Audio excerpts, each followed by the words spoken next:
Presiding. Court come to order. All right, good morning, ladies and gentlemen. Please be seated. Now let me go ahead and take roll for the morning. We're back on the record in the matter of the state of Georgia versus Cleef Adams et al. In 22 SC 183572. All right, Mr. Stillwell, Mr. Shart, good morning. Mr. Williams, Mr. Steele, and Mr. Adams, good morning. All right, Mr. Kendrick and Miss Hingerty, good morning. All right, Mr. Huey and Mr. Matthews Jr. and Sr. All right. Mr. Nichols and Mr. Harvey and Miss Westmoreland, good morning. All right, and Mr. Ryan and Miss T. Williams, good morning. All right. All right, Councils Brown, Smith, Uhalski and Atkins and Miss Love, good morning. Good morning. All right. All right, councils, let me first just go through, our jury's not present today. One of our jurors is still receiving some medical attention. We'll know more updates on her condition today. And then over the weekend, if you just keep an eye on your email, the court will let you know kind of where we are with her. Is still the court's intention that we will meet for 8:30 for an anticipated 9 o'clock start time on Monday. That would be Monday.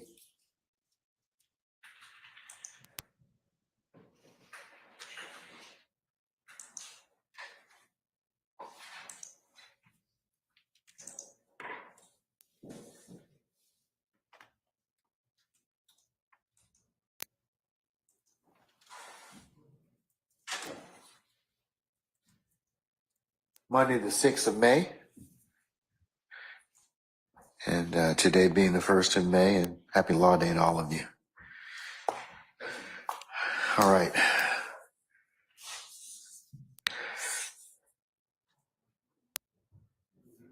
Do you know what Law Day is, Mr. You had that queried look, Mr. Harvey.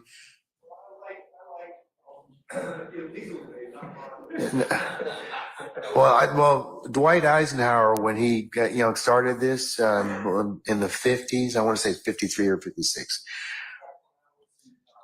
Yeah, well, and I don't think his purpose of that was for illicit activity, but one of the things that Law Day does stress this year is the voices of democracy and the right to vote and our choices to vote. So they have a theme every year, but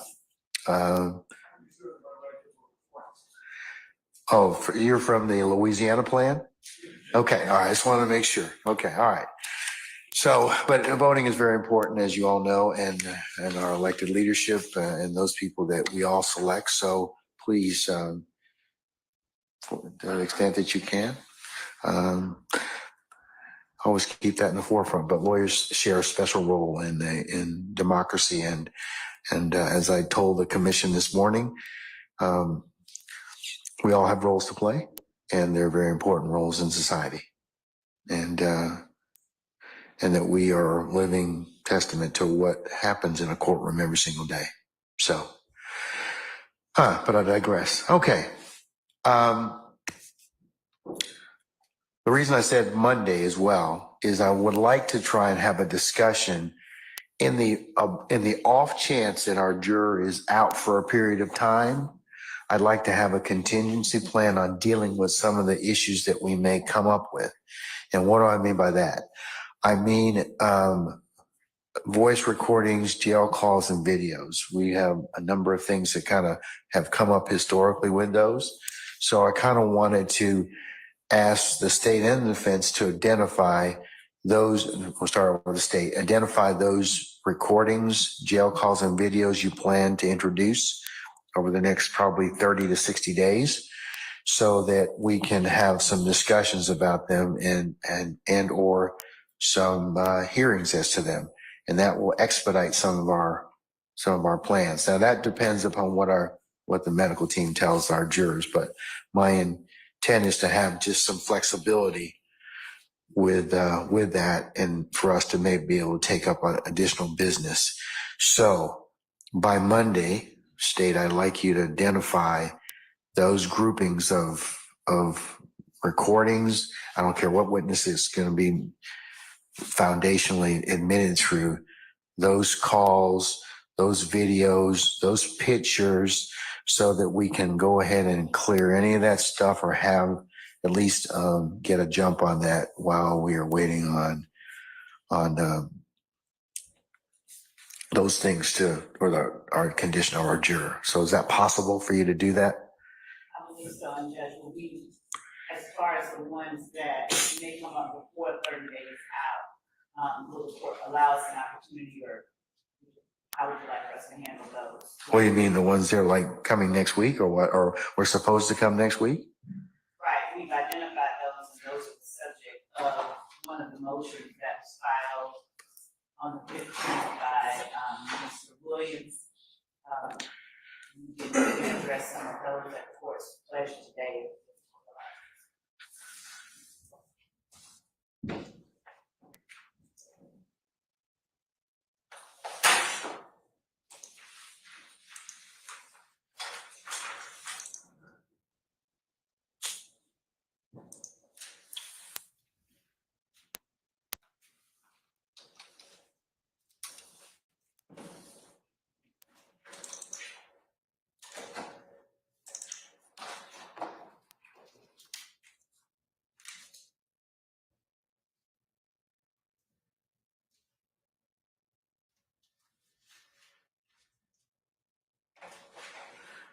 Ms. Love, are you referring to the motion filed by Mr. Williams through Mr. Steele, motion limit number 49? 48.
All right, Ms. Love, I'm in possession of, and Mr. Steele, did you ever formally file motion limiting number 48? If so, when?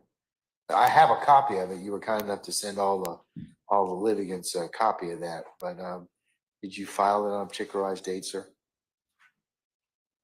I want to say it might have been, if it helps. Your Honor, I have a filing date for him of April 15th Okay. at 12 o'clock a.m. All right. So does that sound right? Yes, sir. Okay, all right. So do we need to take up motion limiting 48 and 49 or what? Much of it, just from my perusal of the motion, because 48 is 6 pages, but 49 is some 108 pages. So, and 49 covers the PowerPoint that you all were going to attempt to talk about later through, I believe, Investigator Dennis. All right. Judge, I think that 49 is not. I think that 49 is, less pressing, it has less, fewer matters that are, sort of salient than does 48. 49 is a demonstrative aid that may or may not be used by one of the people that we intend to call as an expert. But 48 deals with specific items of evidence that we intend to introduce, specific videos, for instance. I'll point to, for instance, in paragraph 4 of motion in limine number 48. And I'll include 48 as the next court exhibit in order. Paragraph 4 indicates that is that the video of Mr. Carter, Dwayne Carter, aka Lil Wayne? It is, and the defendant contends that it's not admissible, it's inadmissible hearsay, and then he later contends that he makes other contentions. Basically rule of completeness. So that's a matter that could and probably should be taken up prior to next week when that witness will be appearing. Is Mr. Carter going to be appearing next week? So Judge, it's not, we're not offering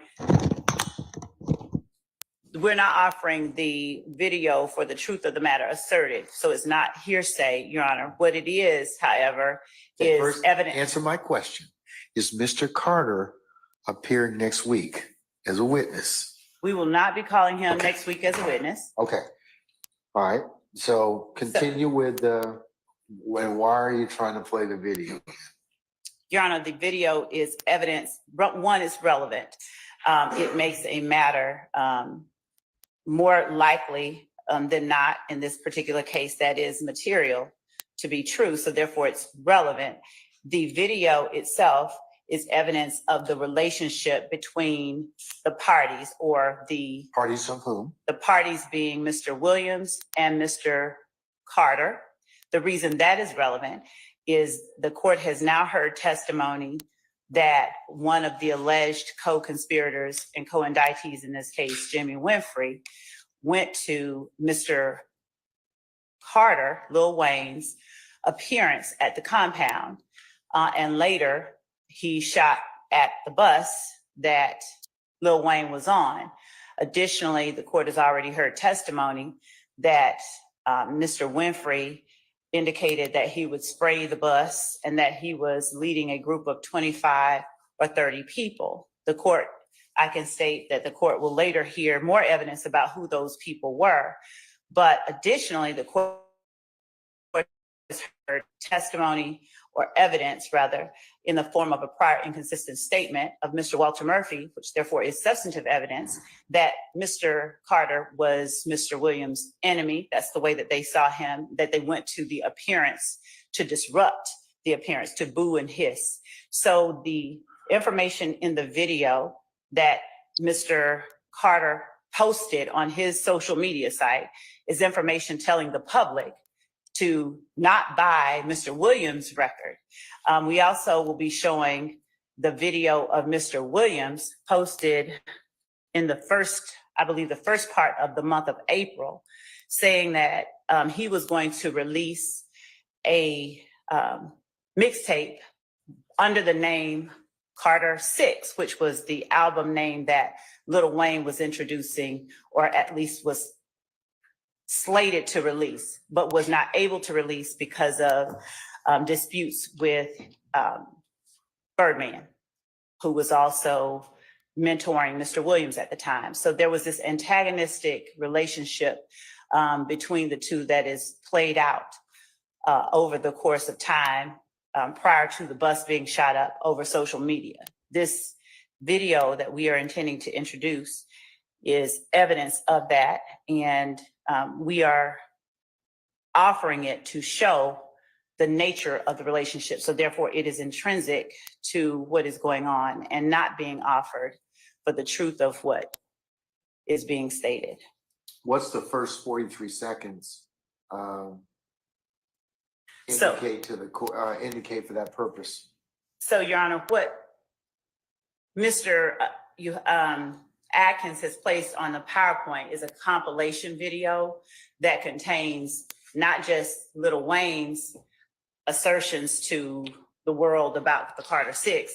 It's a compilation video of a number of things put together by DJ Academics. The state does not intend to offer up those portions that do not include the Lil Wayne threat or the Lil Wayne statement itself.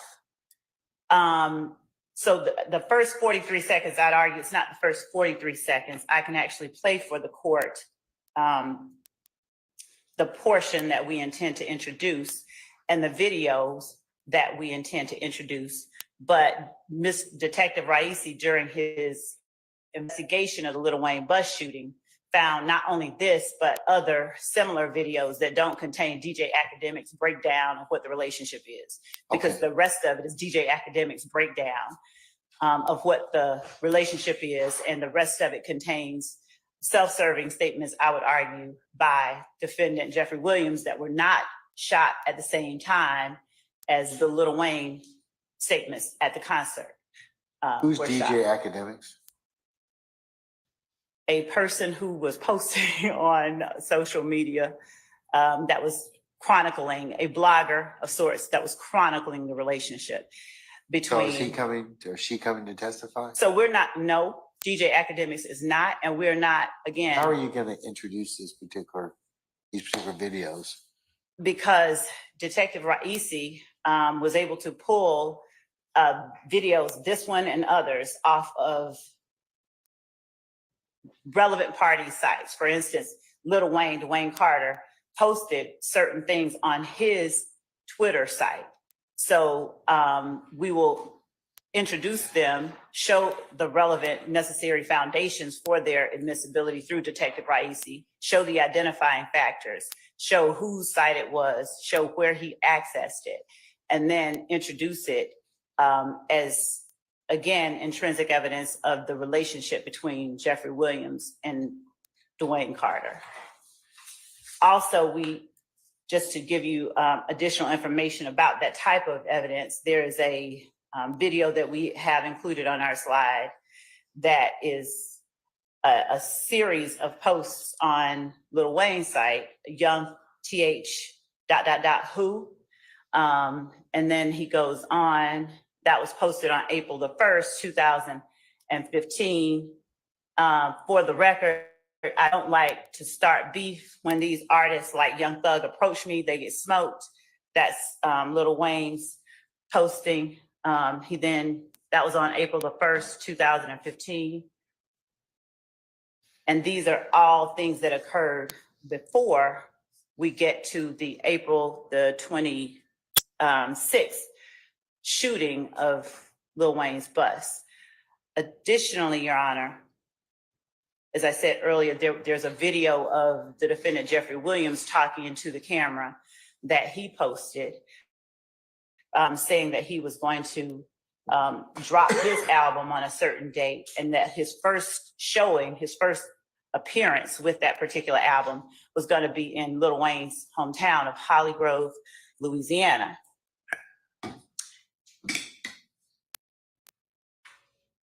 And that they were going to be bringing those, as he called it, those dicks. And then he pans to the back of the people behind him, and Jimmy Winfrey is one of the people standing there with an assault rifle.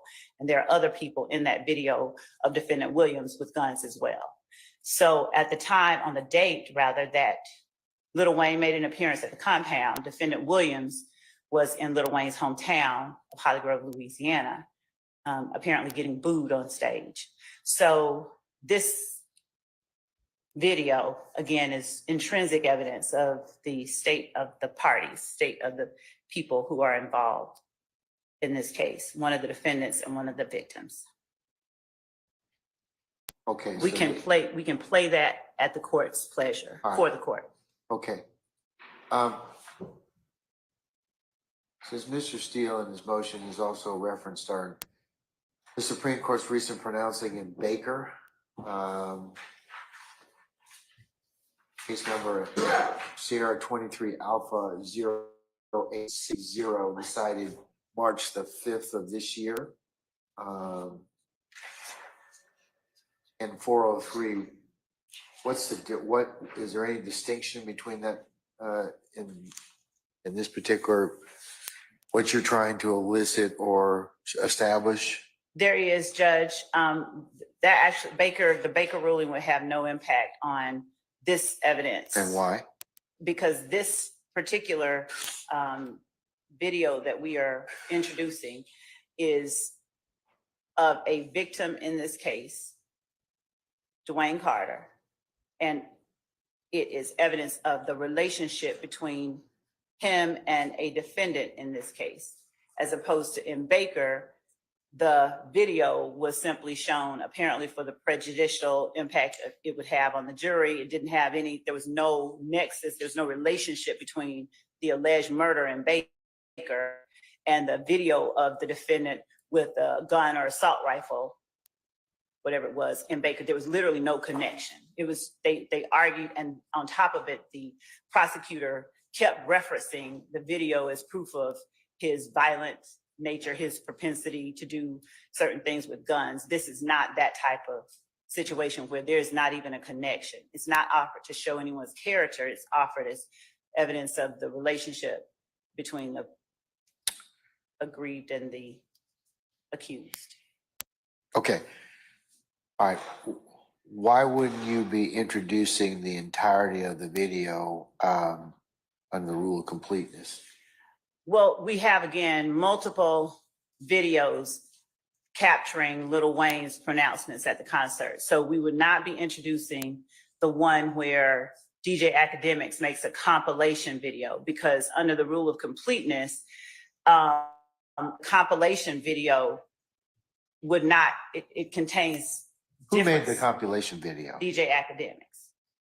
And Where because did he get these particular sources? What's his source document of these particular, of his compilation? public sites online. He grabs snippets from online. And then in the middle of it, he also has his own commentary, if you will, written. As part of, are you trying to seek some of that that commentary? No, what we're putting in, the only thing that the state intends to tender is the portion of that video pertaining to what Lil Wayne says about defendant Jeffrey Williams and Carter 6, and why people should not buy Jeffrey Williams music, should not listen to it. Because if you're a Lil Wayne fan, you know that that's an insult to Lil Wayne. All right. And we can. All right, let me Play that. before it's played, let me give Mr. Steele an opportunity to be heard on that issue. Yes, ma'am. Hello, Your Honor. Good morning, everyone. Good morning, sir. Your Honor, a few things. There's a lot of talk, but I think I got it to address to the court. First of all, you already ruled on motion in limine number 49.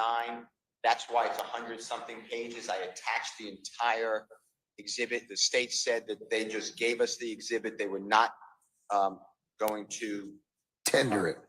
They might use some of the No, some of the things that are referenced therein if the foundation can be laid. no, you excluded it all. It's all about operation planners. They have, it's their theory of the case, basically, and you excluded it all already.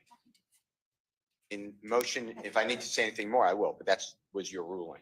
In motion. Yeah, I did rule upon, I did, and they may not even be using it. So They said. yeah, they may not use that anyway. So I would hope not if you ruled it out. yeah, Motion limine number 48 is what you've been referring to. yes. And the state said specifically, there's several things. So we got a compilation of exhibits and slides that the state wants to use in the upcoming future of our trial. And I went through everything. Some things I couldn't open. I'd let the state know. So I'm still waiting on that.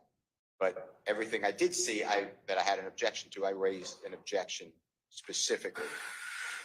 The part that you're talking about, all of the statements of a non-witness, I was told that Mr. Dwayne Carter, he's a performer known as Lil Wayne, he is not coming to testify. He's on the state's witness list. I asked if he's coming. They said no. They have no intention of calling him. So he's not a non-witness. So all of his statements are out-of-court statements. The prosecution says it's not hearsay because it's not being used for the truth of matter asserted, yet they say it is being used for the truth of matter asserted to show a relationship and it's intrinsically intertwined. So you can't have it both ways. If it's not for the truth of matter asserted, then you don't care what he says, or it's a lie. But they're saying, no, it's actually an argument that Lil Wayne is angry at Jeffrey Williams, a performer known as Young Thug. So the first issue I asked the court is, I believe it's being used for the truth of matter asserted. If it's not being used for truth of matter asserted, it shouldn't come in, because then it doesn't show any relationship. It's a falsity. The second part is this. These are, from what I have on the slides, these are little segments. It's clear that Lil Wayne is doing something. He's performing in front of audiences and he's making statements. I have no idea. I would tell you if I could get it. I have no idea what was said before or after those statements. I don't know if it was said in jest. I don't know if it's said for to gain notoriety. As the court heard from experts who are qualified, an expert who is qualified to come in and talk about rap culture and the business in order to promote each other. Entertainers will get into arguments or do things together. They will promote their own concerts, they will promote their own albums, they will promote other people's concerts and other people's albums. Or they will get into an argument. They call it a rap battle. It's actually in one of the slides that you were told, the blogger. He talks about this is a rap battle. So they do it to gain notoriety for both of the artists. Without Lil Wayne coming in and testifying, we don't really know why he is saying these things. In addition to that, as I said, these are small snippets of a bigger case, of a bigger statement. So to me, having a detective say, I found this on the internet, is like what I did. And I disagree with your ruling respectfully, but when I wanted Trontavious Stevens to identify the song by Rich Gang, and you told me, yes, it's relevant because the state is saying that Rich Gang is wearing red and they're holding up gang signs, and here you are having they're doing a legit, a song. The jurors can weigh it out whether it's just for show or not. But you have the wrong witness because you said, how does he know if it's on the internet, if anything is true or not true or changed? So I didn't like that ruling, but you stuck that ruling hard, and therefore they need somebody to properly authenticate it, not just a person like I had Trontavious Stevens. They had Detective Hearsay coming in to say, I saw this on the internet. So I think I've addressed everything that the court said except one. I don't know if Lil Wayne posts. There are a lot of people. These entertainers are really busy, especially when you get to a certain level. They have people controlling their social media. So I don't know who posted it, why it was posted. Was it posted with the permission of Lil Wayne or not? Maybe it's express permission, maybe it's implied, but without having somebody say, yeah, I was there, I know what he said, that is accurate, and this is what it meant. I'm sticking to my really hearsay objection and no foundation. All right, let me hear the video. Let me hear it. Yes, Your Honor. And what we'll play for the court is Can you mark it as an exhibit, please? So I can hear it? Yes. Make a kind of a 103 determination.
Yes.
Your Honor, we're sharing, we'll label this one, State's Exhibit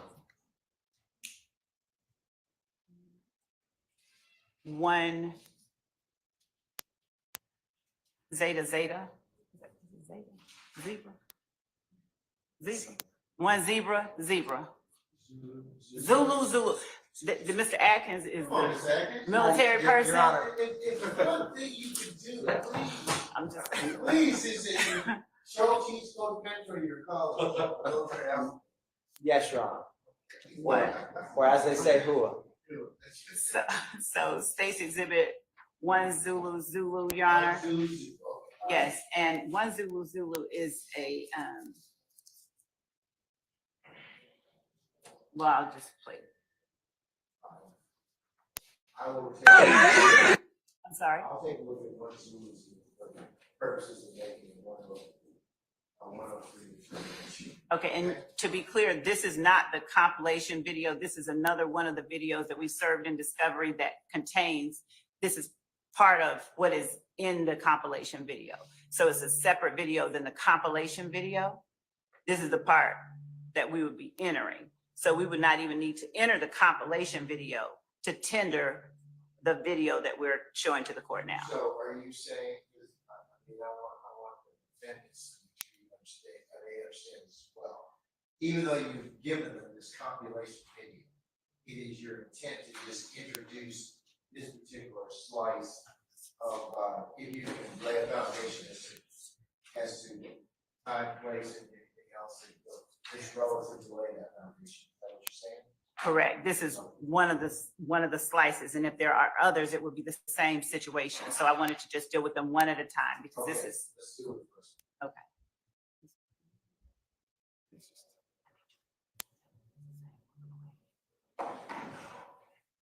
Back to the beginning. Go back up to the beginning. Okay. Before I go any further, I must let you know that I do have a new album coming out. It's called FWA. That's the Free Weezy album, so you know it's free. Free, y'all. You understand? Also, before I go any further, I want y'all to understand that there's only one motherfucker's corner. You need it.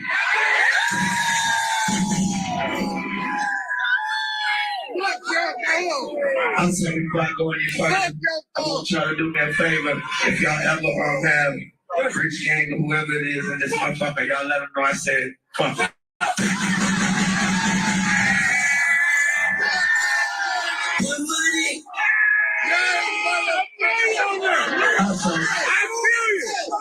I'm saying before I go any further, I want y'all to do me a favor and stop listening to songs that of niggas that pose naked on their motherfucking ground.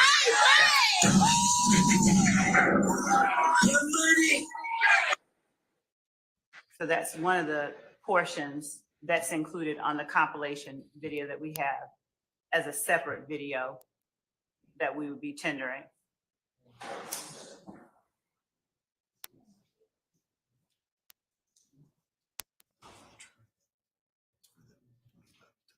Right.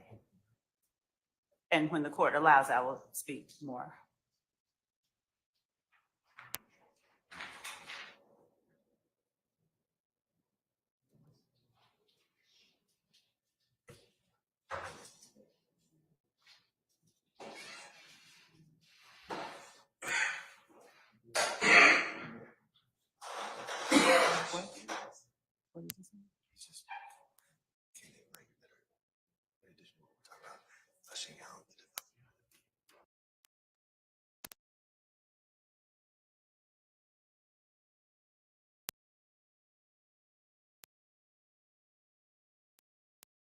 It's just a different,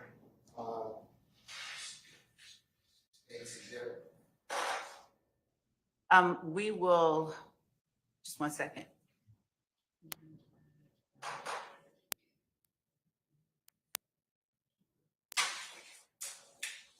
So State's Exhibit 2, Zulu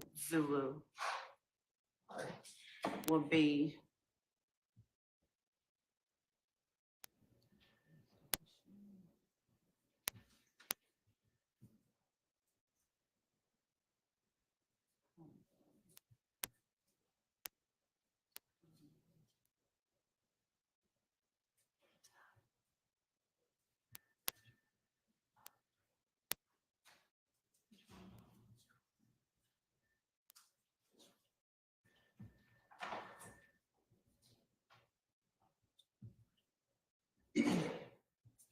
Martin, this was Marlon.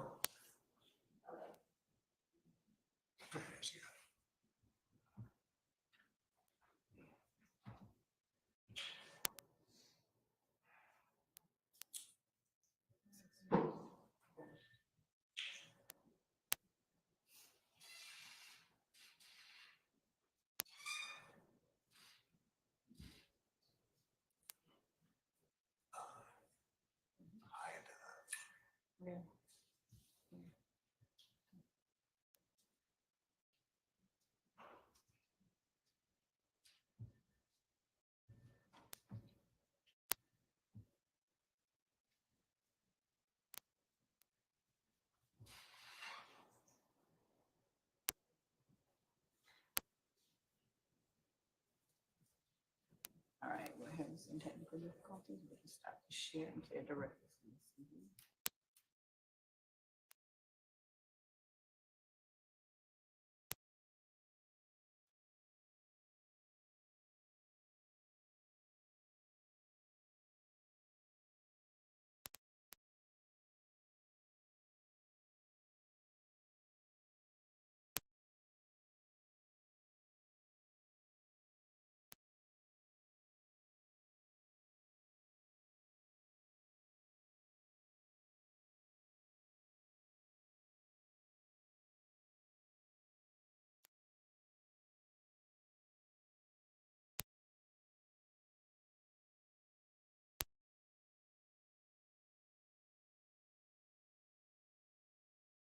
Friday, first show. The Water Holly Grove, fuck nigga. Beat me down, baby. Beat me down, he did. With them dicks too, nigga. Yeah.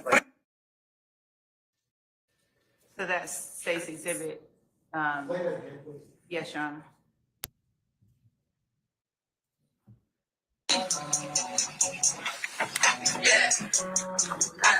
Yeah, YSL. Contingency coming out Friday, first show. New Orleans, Holly Grove, fuck nigga. Meet me there, better beat me there, you did. With them dicks too. Yeah. And that, just for the record, that is made prior to the appearance of Jeffrey Williams in Holly Grove, Louisiana. It coincided with his appearance there on the set. When was that video before we released? As he referenced Friday He being who? he being Jeffrey Williams, Your Honor, as he referenced Friday, as the date that he was, just one second.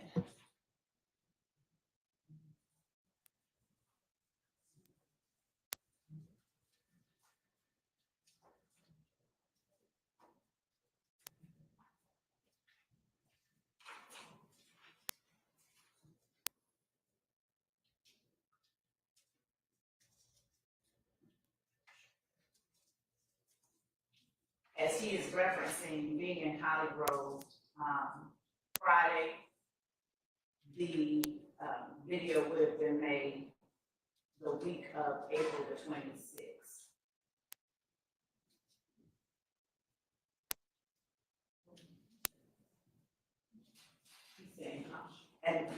And Your Honor, the reason I'm saying that is what he is saying is he's coming to Holly Grove on, as the court hears, Friday.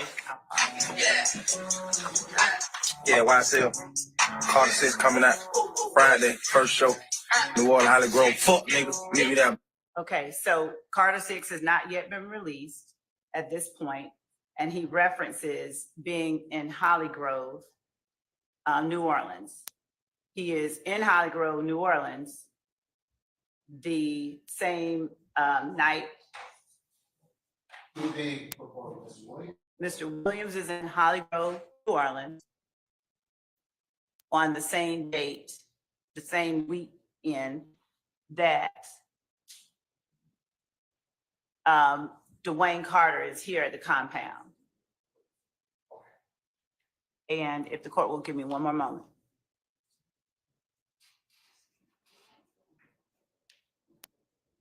So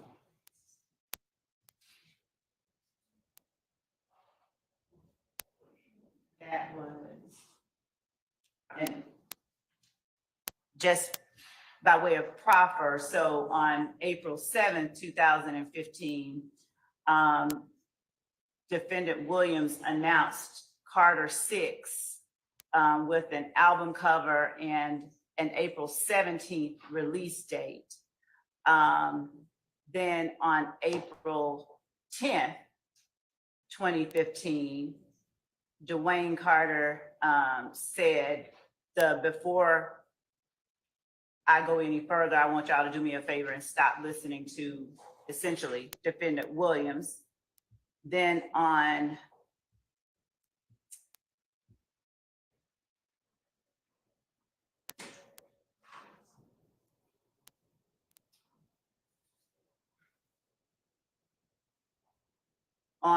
April the 14th of 2015, we, Defendant Williams announces that his album will be called The Barter 6 because he had been threatened with a lawsuit. He said he can't name the mixtape Carter 6 because of these fuck ass niggas trying to sue just like some hoes in an Instagram video that he posted. Big old blood, so Barter 6 on the fucking way. And again, the video that he talks about appearing in Holly Grove would have been, just by context, the week that he later appears in Holly Grove, Louisiana. And just to respond to some of what was said regarding the court's prior rulings, Mr. Steele, on behalf of Mr. Williams, is prohibited under the rules of evidence from admitting a statement of his own client, because that would be a self-serving statement that the state would not have the ability to cross the person making the statement on. Remember what I told you. He, Mr. Williams, or neither of these, or neither of these events, as you said, so are required to Right. present anything. Right. So I'm not even gonna mention that. It's just an evidentiary rule in the Right. sense that it's, if Mr. Williams or anybody else decides to make decides to present evidence, at that point in time, what will make other rulings with respect to that? Yes, Your Honor. Let's make that clear, okay? Yes, Your Honor. And so the videos that we are offering are not being offered for the truth of what Mr. Carter is saying. Well, I'm rather for gonna disagree with you. I'm gonna respectfully disagree with you. it's just showing that he said that, Your Honor, and No, it's being, but it is for the truth of the matter asserted. It's a relationship, but you're using what Mr. Carter's saying. Now, if you tell me Mr. Carter's coming, okay, well then he can give context to it. That's why I asked you, is Lil Wayne or Mr. Carter coming to testify? Because he's the best person to lay the foundation. You're going to have some problems. I'm just going to tell you right now, admitting this evidence because even the guy that's doing this compilation, he may not know anything about it. I mean, and you're not having him come and testify and give some basis. So I'm not going to let you present that evidence because it is being offered for a truth of the matter asserted. It has confrontation clause issues that go along with it. So unless you tell me, hey, Mr. Carter's going to come here, put his right hand up, and then he's probably in a better position to talk about, yeah, I made that video, or I didn't make that video. Here's the context of what was going on with us behind that, and any other things that are relevant for the purposes of that. But its effect on the listener, I Your don't. Honor, is the other. I'm telling you, I'm not going to allow that. So let's just move on from there. Okay. Your Honor, I do hear what the court says and always. So you're still going to argue with me, right? Judge, I don't want to. Okay, all right. Still I'm just telling you right now. You can introduce the evidence. You're just not. This is like I told Mr. Steele, but you cannot introduce it in that manner and method. It has too many other problems and objections that go along with it. So if you want to bring Mr. Carter in here, then fine. You'll have less of a problem getting this in. I understand what you're saying about relationship, but it's still the words themselves. And since there's no confrontation as to it. It's not testimonial, Judge. There's not a confrontation issue when it's not testimonial. And I know that the court is aware that the rules of evidence are inclusive rules. And I wanted to be. I know what the purpose of the federal rules of evidence, or the state rules of evidence are, which we pattern. Right. So please don't be condescending to me, Ms. Love. No. I know.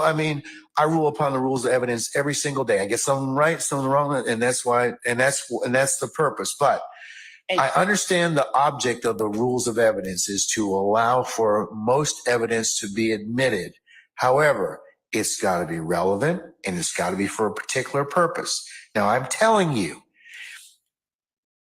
if you get Mr. Carter in here, then you'll solve a number of your problems. I'm just not going to let it in at this point in time as presented. I'm not saying it's not relevant, okay?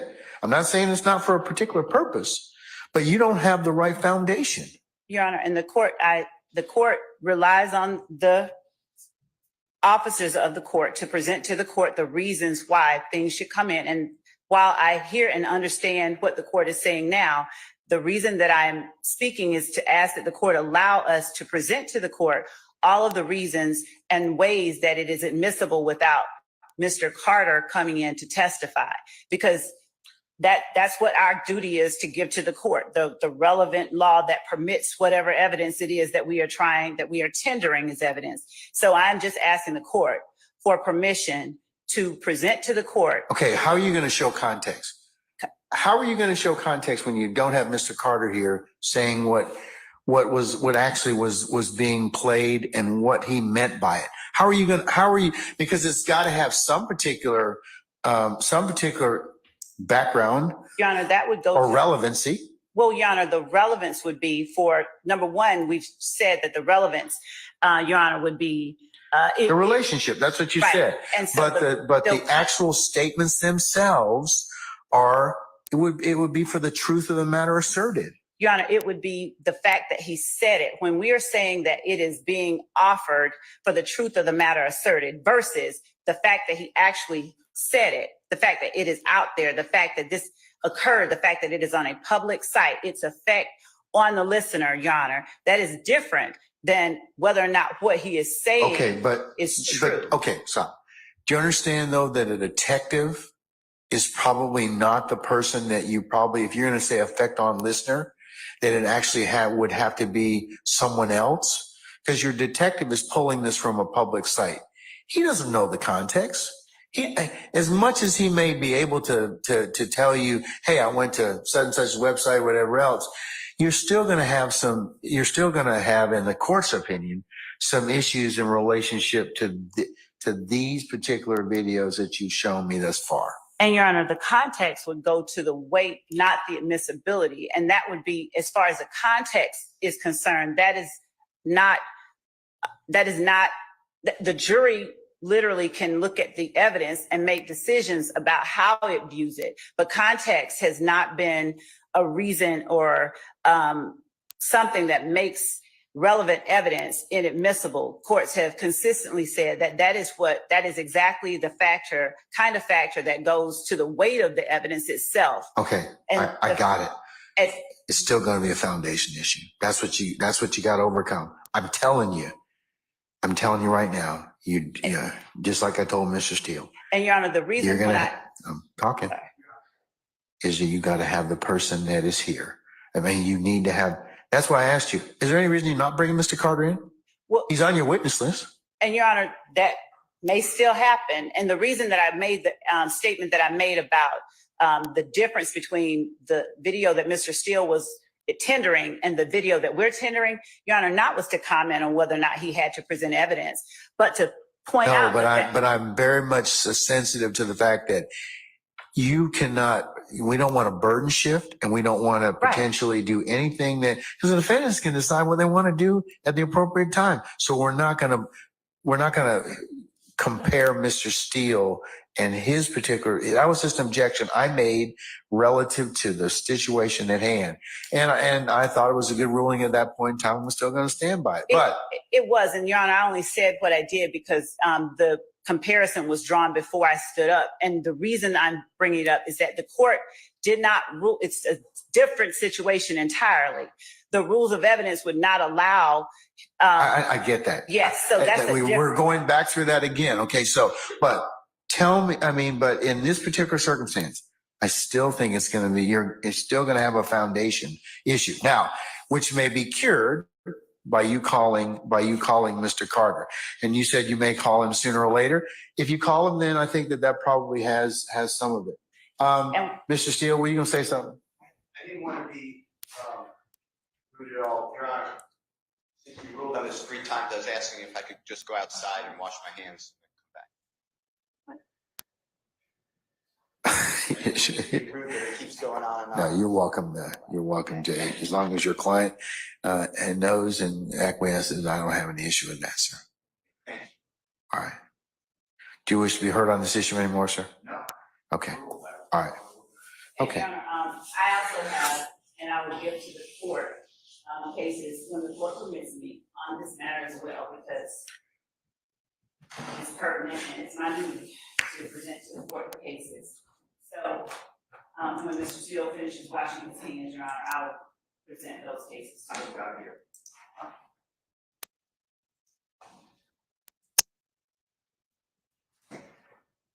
So we have. Hold on a second, ma'am. Let me sign into Westlaw, please.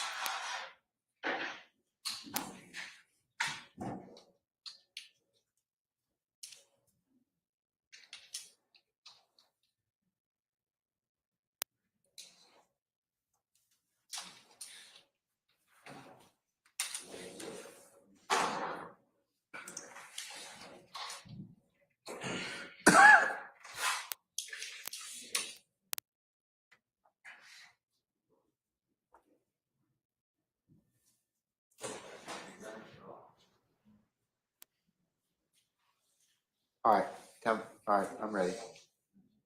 So, Redding, Your Honor, Redding, Redding versus the state, 354 Georgia Ave, 525.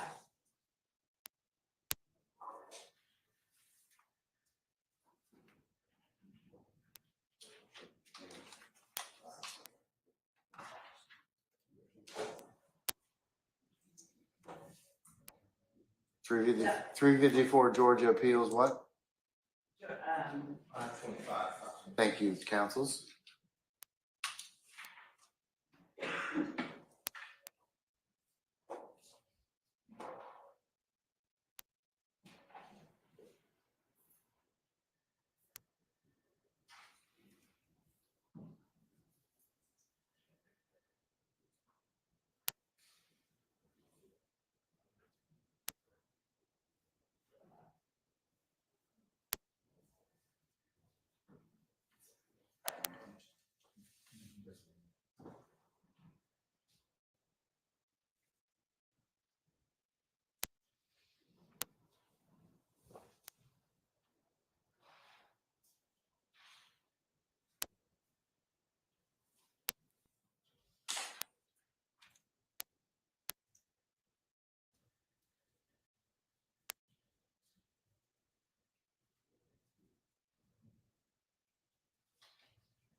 All right, I'm taking a look at Reading. I'm looking at Reading right now. So, So in section 3, Your Honor, specifically, the appellant contended that the trial court abused its discretion in admitting a YouTube gangster rap video, which did not involve appellant. I'm sorry. Reading from done. In section 3. is it section 3 or section, which one are you talking about? Division 3 of Reading. I was actually Hold on, getting ahead of myself. Let me get to it.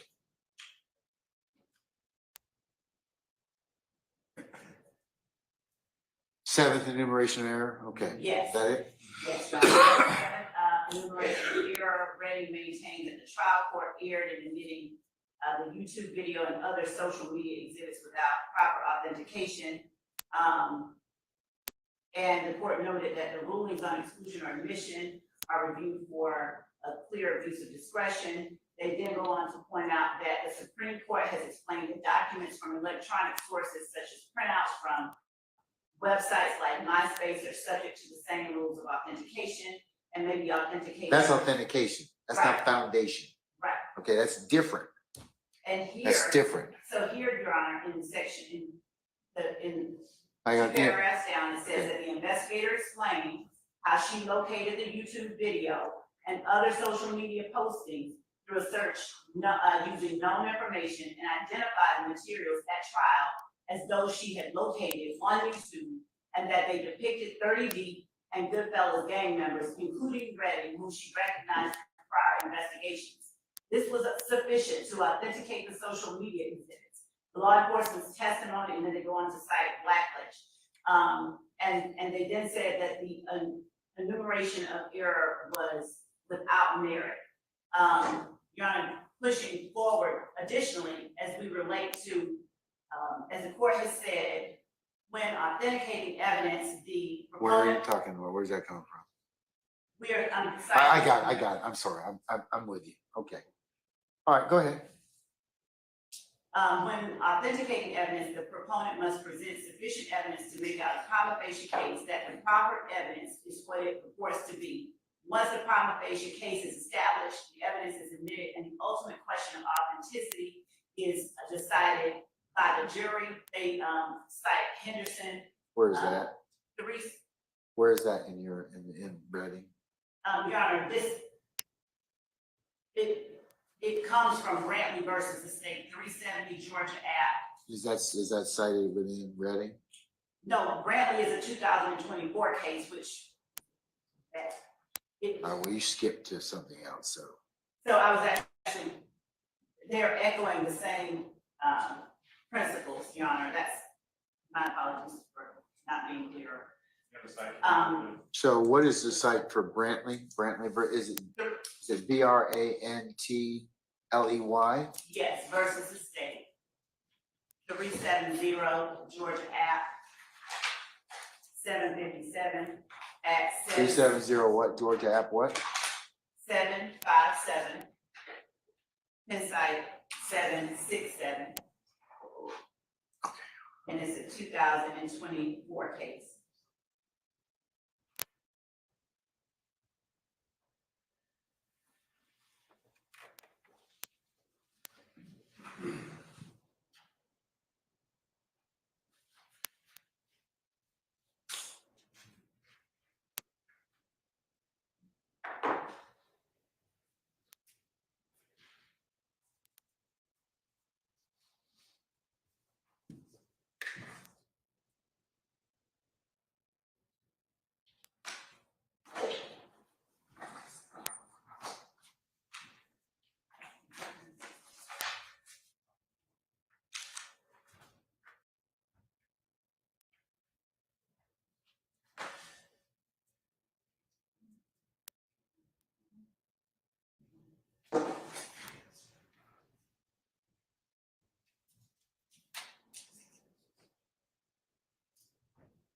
Okay, so here's the thing. And colleagues, so stand. There's foundation, there's authentication, but you're still going to have a separate hearsay objection as to what was said. Unless you can, that's where you're going to probably need, though, since you got words and you got other context, you're going to need somebody else to testify about that. That's where I'm coming from. I mean, I'm not saying that, like I said, I'm not saying that they're not going to be they wouldn't be relevant. You're just going to have to overcome some other hurdles. And right now, unless you're telling me that, you know, I mean, there's, of course, the subject foundation. Mr. Wayne's not, I mean, Wayne Carter, Lil Wayne's not going to testify. Or also, it'll also depend upon what your detective testifies as to. So, I mean, the gathering of the videos, that's what these cases kind of speak to. But they don't speak to the words they're in, and they don't speak to, because they have, there are other objections that is predicated on. Mr. Steele's made one about hearsay. I would agree with that. So that's why I'm telling you, you're going to need to, you know, think about that in terms of their admissibility. Okay. And Your Honor, so if we provide to the court a non-hearsay purpose, would the court, No, I'm not this time. No. You need to, I'm telling you, the foundation, it's still going to have hearsay in it. You're still, I'm telling you right now. Now, if you tell me, like I've told you this 5-6 times now, if Mr. Carter's coming to testify, you're not going to have any problem with this. You get over you get over the hearsay issues that are in the video. You get over some other things that may be problematic, but I don't know why you don't want to call him and why you're kind of contorting this particular thing that, this particular introduction of evidence. But that's the court's ruling at this point in time. Is that I understand, you all understand what foundation is, you understand what authentication is. Those two things probably will be okay. It's what paying inside the videos that's going to be problematic without further foundation. Because we all know you can introduce stuff for all different types of reasons, but it's just like under 901 or 902 when you authenticate documents, okay? Or you have somebody in a civil case or a criminal case give you a bunch of documents. Still within that particular set of documents are other objections that may be made and may be valid. And so that takes care of the authentication or the foundation, but it doesn't obviate the other necessity to kind of overcome those particularized, issues in regards to that evidence. So that's my ruling at this point in time. So you can think about it and if you decide that that it changed or there's some other basis, then I'll certainly listen to it. and so, Your Honor, I was looking at 24-803 as a hearsay rule exception, then existing mental or emotional state, a statement of the declarant's then existing state of mind, notwithstanding their availability, is an exception to the hearsay rule. So even if Lil Wayne, and you're saying Mr. Carter, you've got him on a witness list at this point in time. You still haven't been able to show unavailability. it's with the declarant available, it doesn't require that he be unavailable, even though he is available as a witness.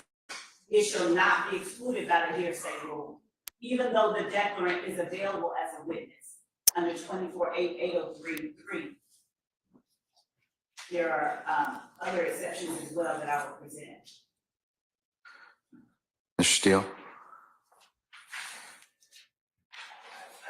I don't really.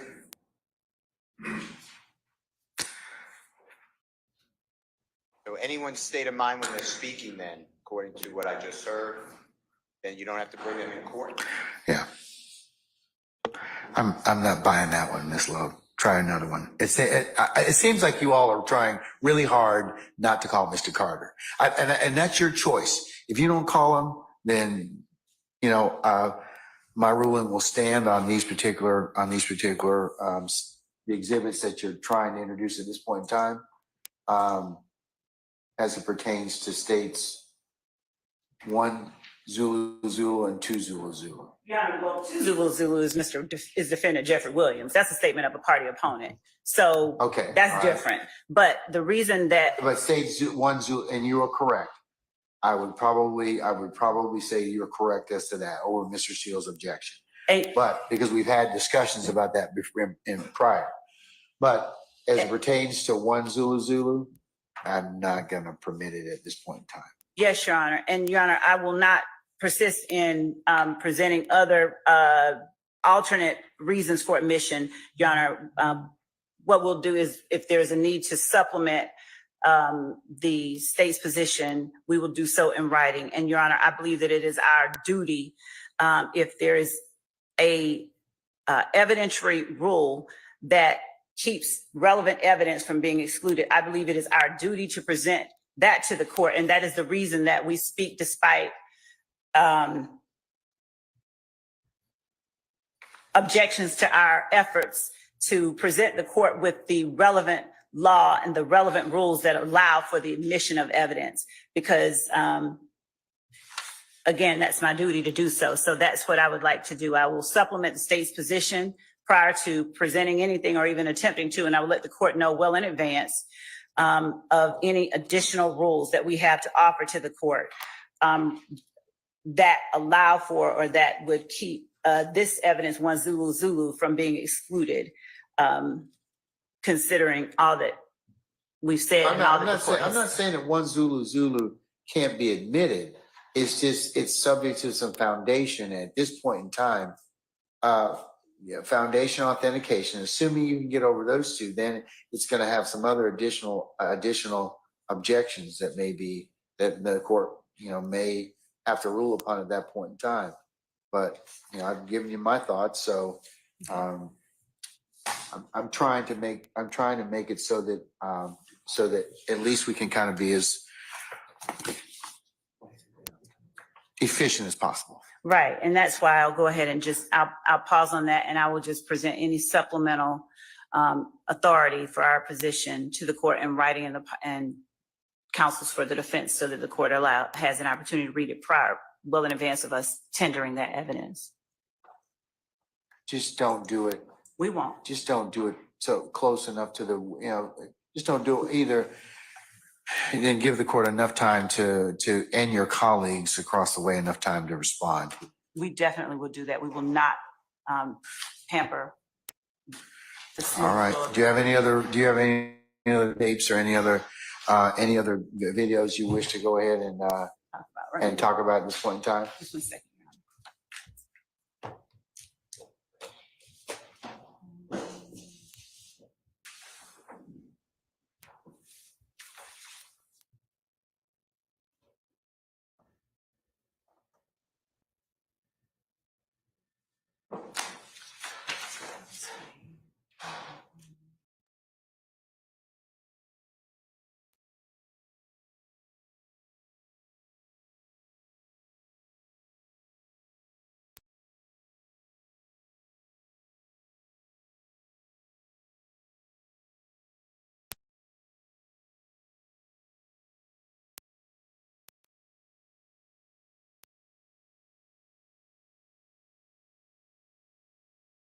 To argue today, what we will do is present to the court in writing as the court has asked us to, the support for the admissibility of any other videos that we intend to show over the next several weeks. Okay, yes. While we were here, I have been able to find out a little update on our juror. She seems to be doing better. She's going to be with us on Monday, unless something changes. So That's what we have understand at this point in time. So we will start at the regular appointed time on Monday, which I need you all to be here for 8:30 so we can take up anything that we may need to take up. Is there anything I need to take up prior at 8:45 before our jurors come at 9:00? Mr. Sharp? May I just get a little clarification on what the state just announced? I know that they said they didn't want to litigate about any other videos today. Other than what was shared by Mr. Atkins in the PowerPoint that he was kind enough to send to us, are there other videos that the state is planning on presenting as part of 39 through 40? Yeah, because these are only 2 snippets. Are there other snippets you all are planning on playing? So there are other videos. How many? Come on, don't Miss Love. Come on now. This is where a forewarned judge is a happy judge. So if you tell me, hey, we got 10 or 15 of those to go, then I probably want to hear them, because your colleagues across the way are probably going to have some objections as to them, or they may not. But at least I can kind of weigh in on them, just like I did today. So I just paused because you asked me for a number and I was pulling it up and I couldn't tell you the number right off the top of my head. All right.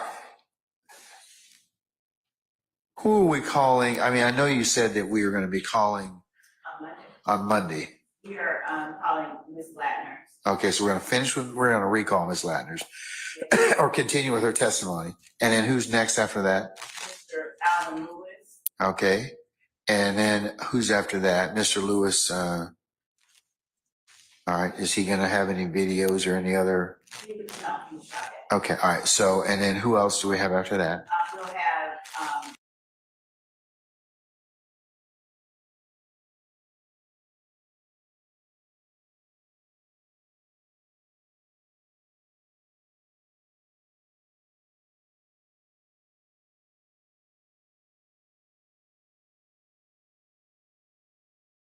this incident, the Lil Wayne incident, from his testimony, because he has direct knowledge of and expertise regarding other acts as well. Our intention is to present what he saw and what he found in the Lil Wayne bus shooting incident for this period of time that he will be on the stand. And so Detective Raisi, who will be later in the week, likely the following actually, is the person that we would be introducing the media for the most part. And is that states 1 Zulu Zulu and 2 Zulu Zulu? Those are 2 of them. Okay. And all right. So back to my original question. How many more videos or media will you attempt to try and introduce to him? Detective Raisi.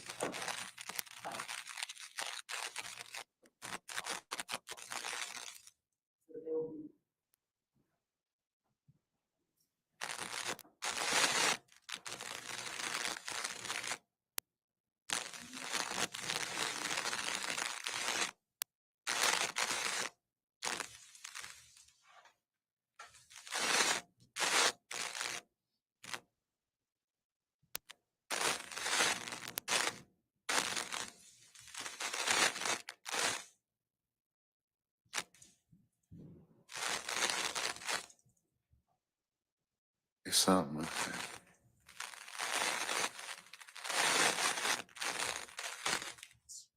Somebody brush up against the mic or something like that.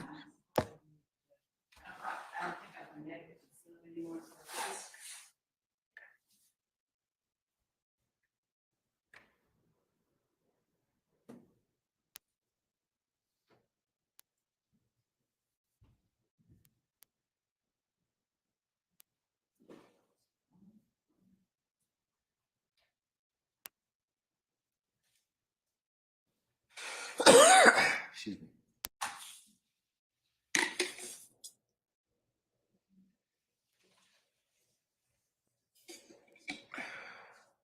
So we have 12 that we provided to the defense that we intend to play, but some of them overlap, so it's not always, 12 separate distinct videos. Some of them, as you said, overlap. So do you have 12, is it fair to say you have 12 more segments of something you're gonna play? Or are these snippets, where do they come from? Yes, so 12 more segments, things that we play. Correct. They were gathered again from social media sites, public sites. By your detective? Rights, yes. Okay, all right. And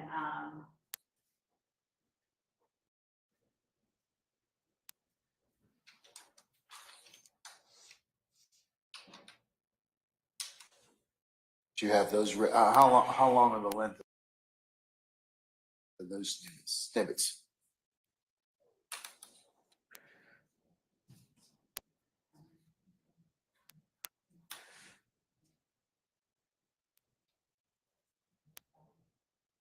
about 45 minutes total, we took away.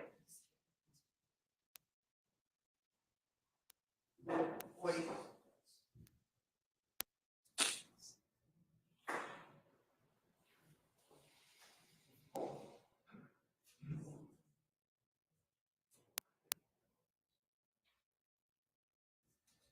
Are they varying lengths? Yes. All right, So some of them are 5 minutes, some of them are 1 minute. okay, Some of them. all right. While you're thinking, Sergeant Ingram, is lunch available? Is it arrived yet?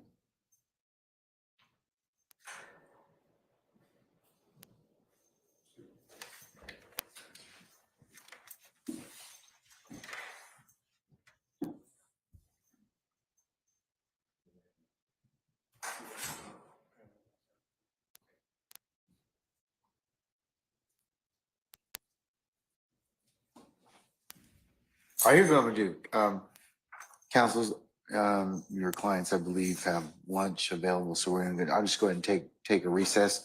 We'll just come back in 30 minutes and let's just hear those snippets at this point, okay? All right, you can cue them up at that point, and I can hear all of them, one back to back to back?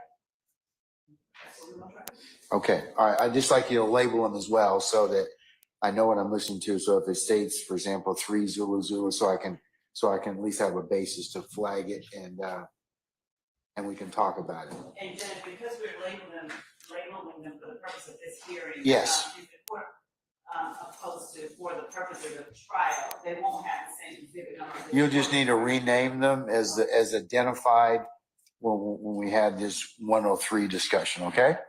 All right. Yes, sir.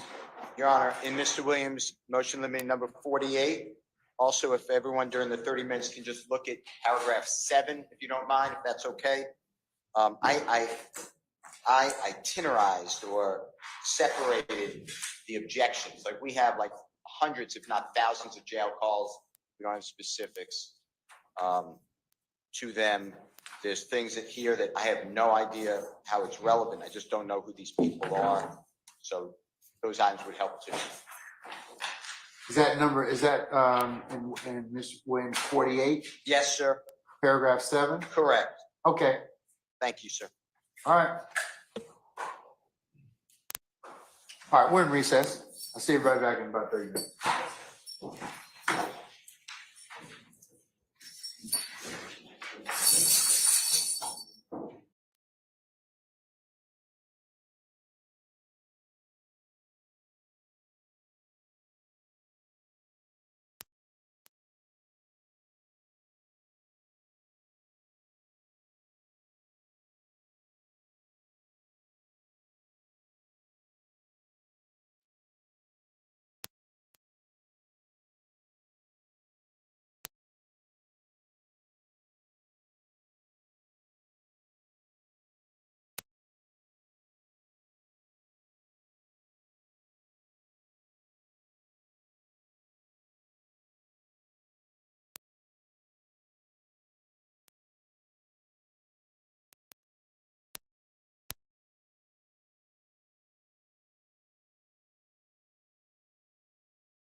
Flo, have you identified the additional segments you'd like the court to hear? Yes, Your Honor, I have, for the purpose of this hearing.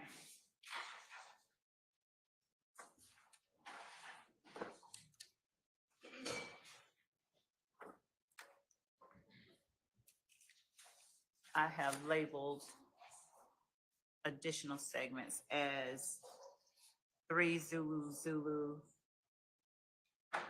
through 7 Zulu Zulu. All right, let's hear 3 Zulu Zulu first.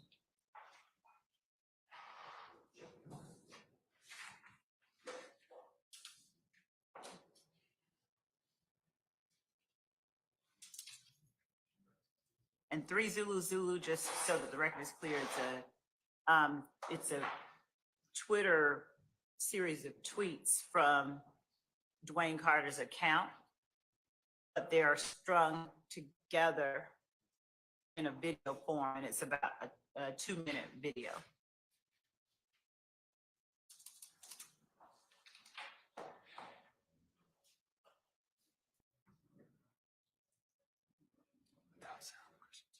Okay. Rejoin Zoom.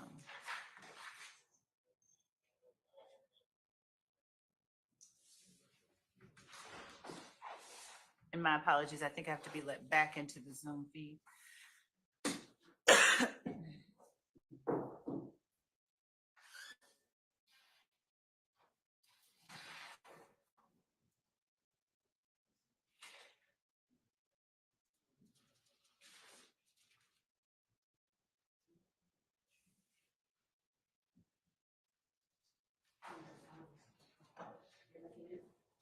Oh, all right, I'll admit her.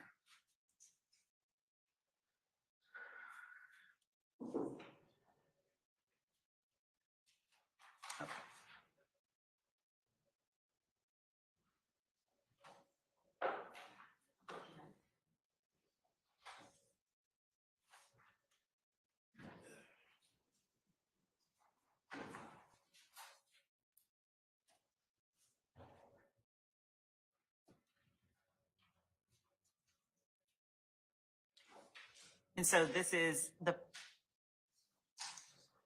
3 Zulu Zulu,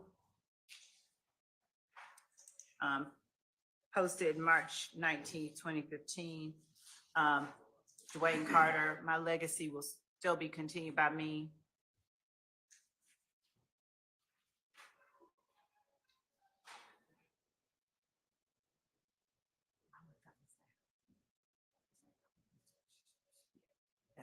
I'm sorry, Judge, we're gonna play it like it's.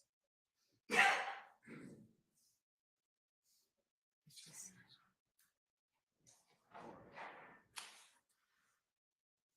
think we can take.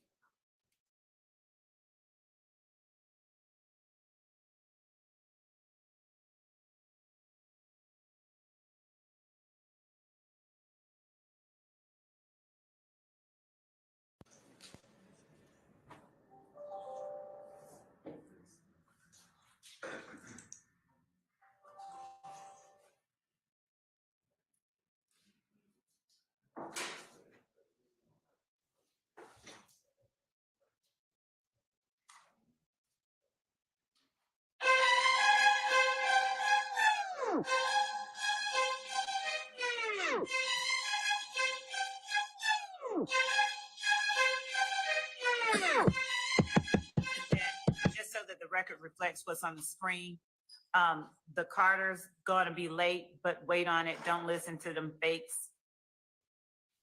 That was March 19th, 2015.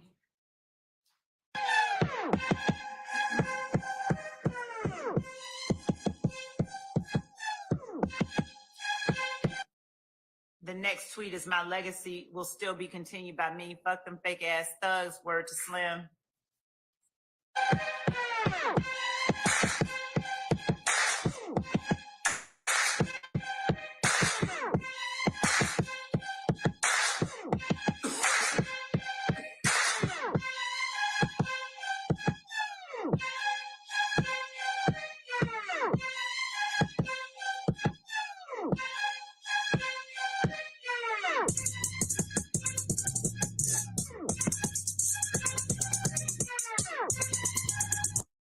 The next one is the Carter gonna be late, again, but wait on it.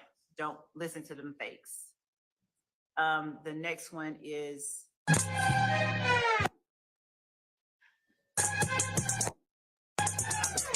forward. And as the court can hear, there's sound associated. We won't be playing the sound. I think that the sound repeats itself anyway. Right. Okay, all right. Continue.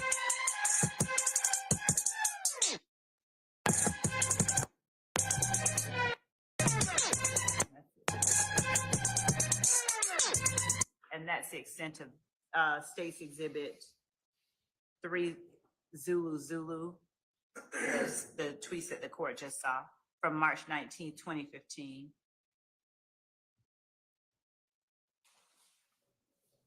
States 4 Zulu is a compilation video. The state does not intend to play the whole thing. We have 45 seconds to 1 minute and 8 seconds that we'll be playing.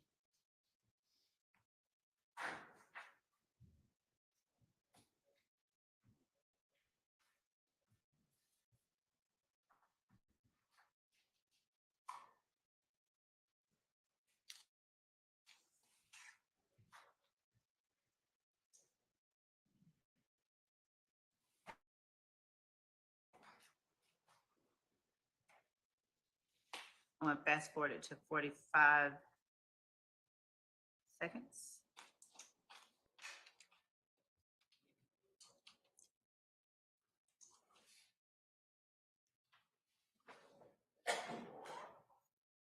I was one of the illest rumors, and like, that's crazy. Is it really the Get up a little bit so the court can hear the question posed.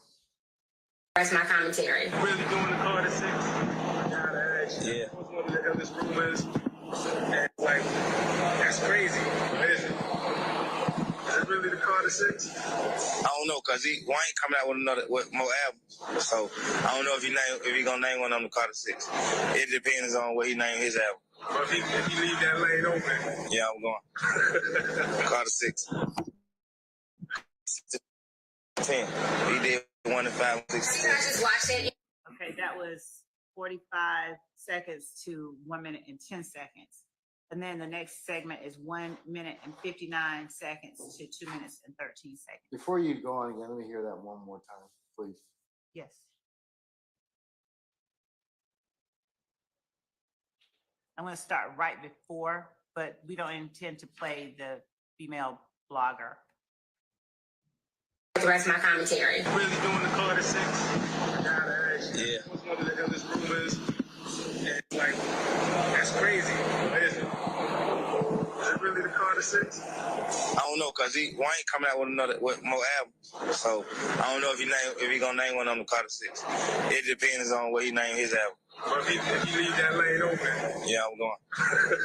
Carter 6. Carter 6 to 10.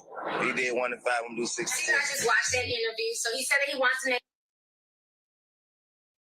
So in that segment, the defendant Williams was asked, was he really going to do Carter 6? He responds, yes, and it depends on what Wayne does and what Wayne intends to do with his next album.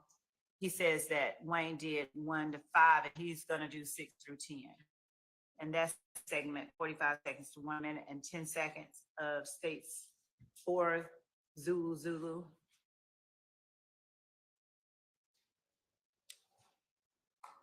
May I continue to the next one, or do you want me to pause?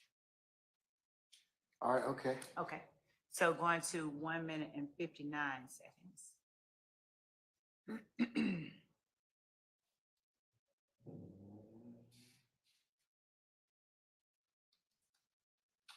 Hi, I'm Thugger, and the Carter 6 is on the way. The Carter 6 is on the fucking way. And it's coming out on the 17th, my mom's birthday, 4/17. I'm 7 o'clock going in. 1 minute and 59 seconds to 2 minutes and 13 seconds are potentially the next clip that we would show. Following that is a segment we've already shown the court, so we're gonna skip past this next segment with Dwayne Carter talking about telling fans not to listen to Jeffrey Williams. We're gonna go to 3 minutes and 39 seconds.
Actually, 3 minutes and 45 seconds. It's just a little bit before the next one. 3 minutes and 39 seconds had the Twitter portion we've already shown the court.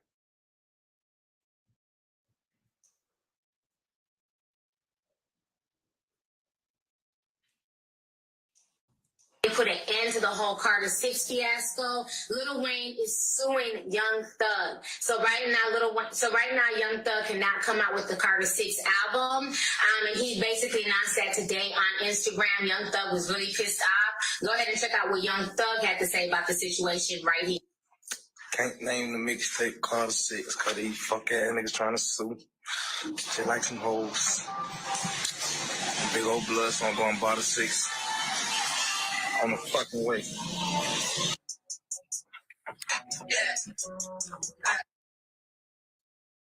So at 4 minutes and 26 seconds, that's coming up. What's on the screen now is the portion that we've already shown the court, which was to Zulu. All right.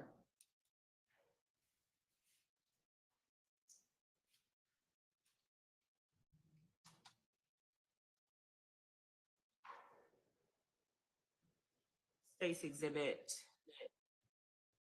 Those are the portions from State's exhibit for Zulu. So I'm going to just stop the share on that.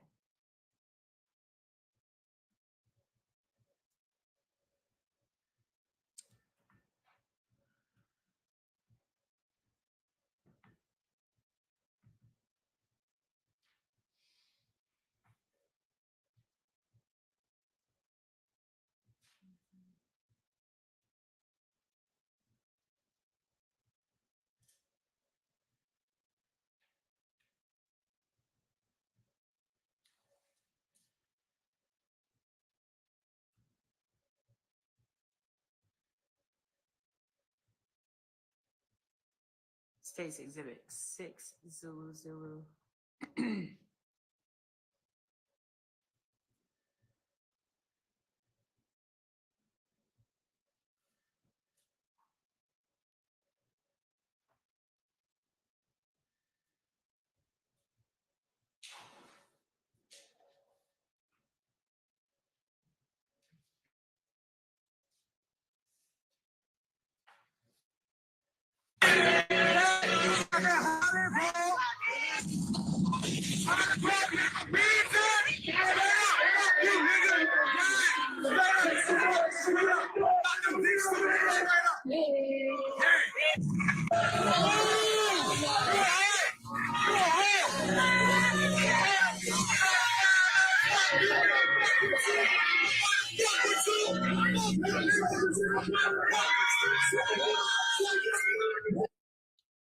That was footage from Defendant Williams' appearance in Holly Grove. That is 6 Zulu. 7 Zulu.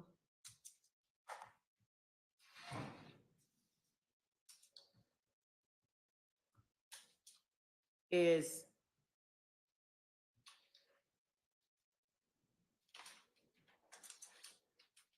related to not Dwayne Carter, but a different person, a different artist that was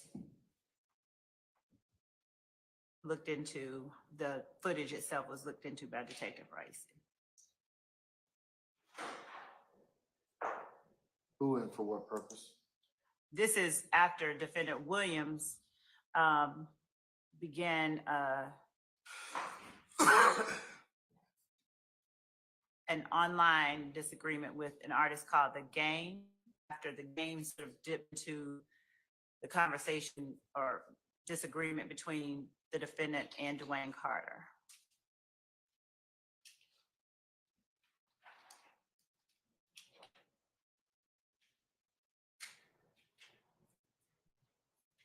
And people on this video include defendant Stillwell, as well as YSL member Quindarius Zachary. And Your Honor, just for the record, I'm just going to say right now that I'm going to strenuously object to admitting this video. It has absolutely nothing to do with 39 through 40. It is complete character evidence.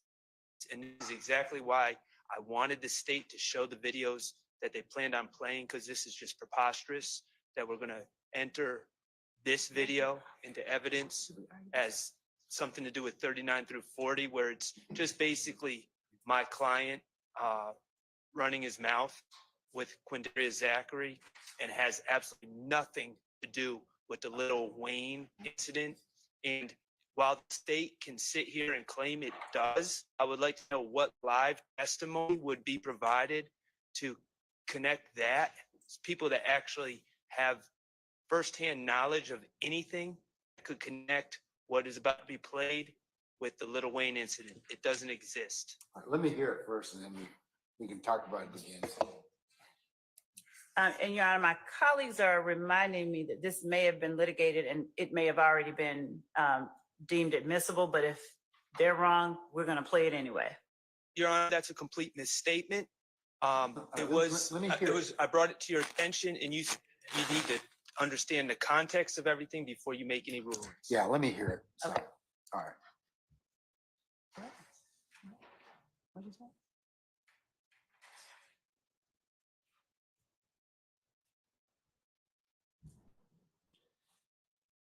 Not playing.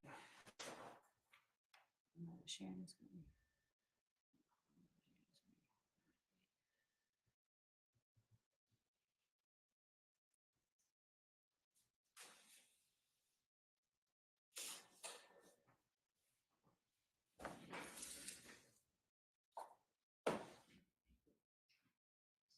Where am I not in this?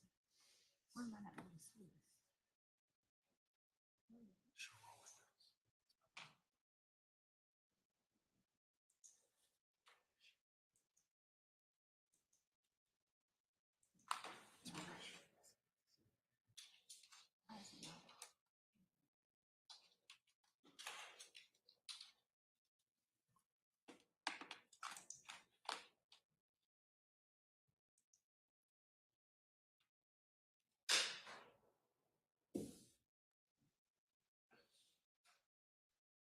It's saying that my screen sharing is paused.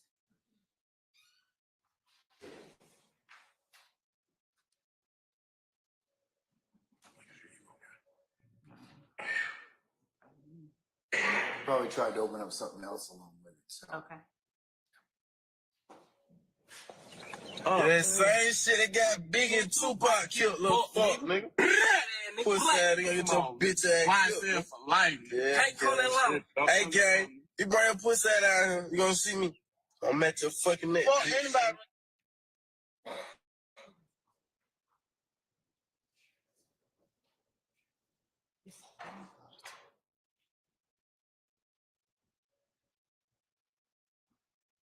And the first portion of the video is the subject of the court's order dated 4/15/2024. And then the remaining are pictures of various YSL members afterwards. Just after the video, SB with the shit at Los Angeles Confidential. And at Thugger1, at SB with the shit is the handle for Shannon Stillwell. At Thugger1 is the defendant Williams. At Los Angeles Confidential is not Lil Wayne, by knowledge.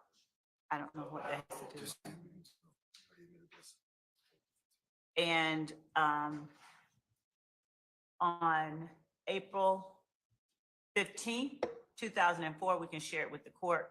The court entered the order denying defendant Shannon. And that particular motion is the subject of this video, which they reminded me has already been, the motion for which has already been denied. If that order was signed, Your Honor, it's because the state presented you with a proposed order that was not accurate. Your Honor, I object to counsel's characterization of an order that the You court submitted a signed. proposed order, Mr. Sharp? No, because Your Honor hadn't ruled yet. Okay, well, Wes, can you pull the, I see.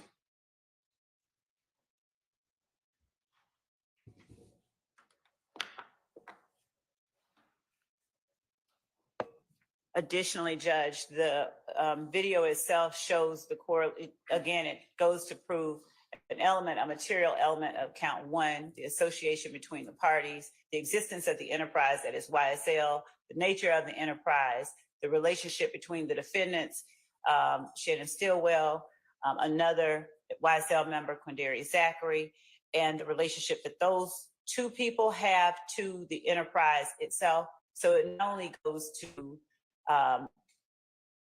prove count one and multiple elements of count one. As I stated earlier, this is their reaction to someone who had sort of stepped into that conflict that we allege resulted in the shooting of Lil Wayne's bus in April of 2015. So that is part of the reason that Detective Raisi was looking into that as well. But we can share with the court.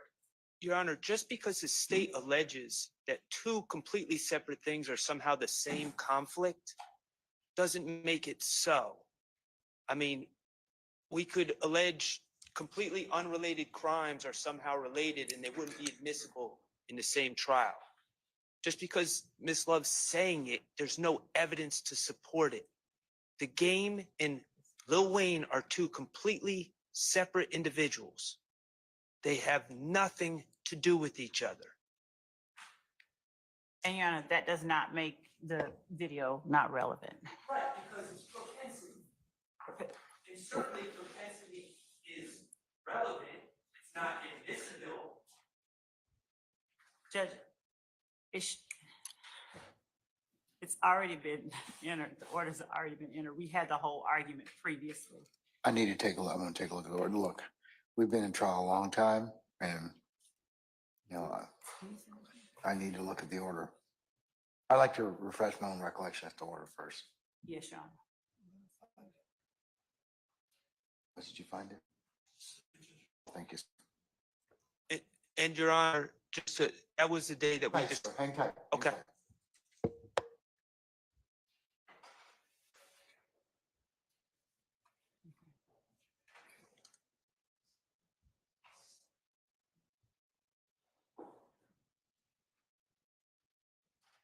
Mhm.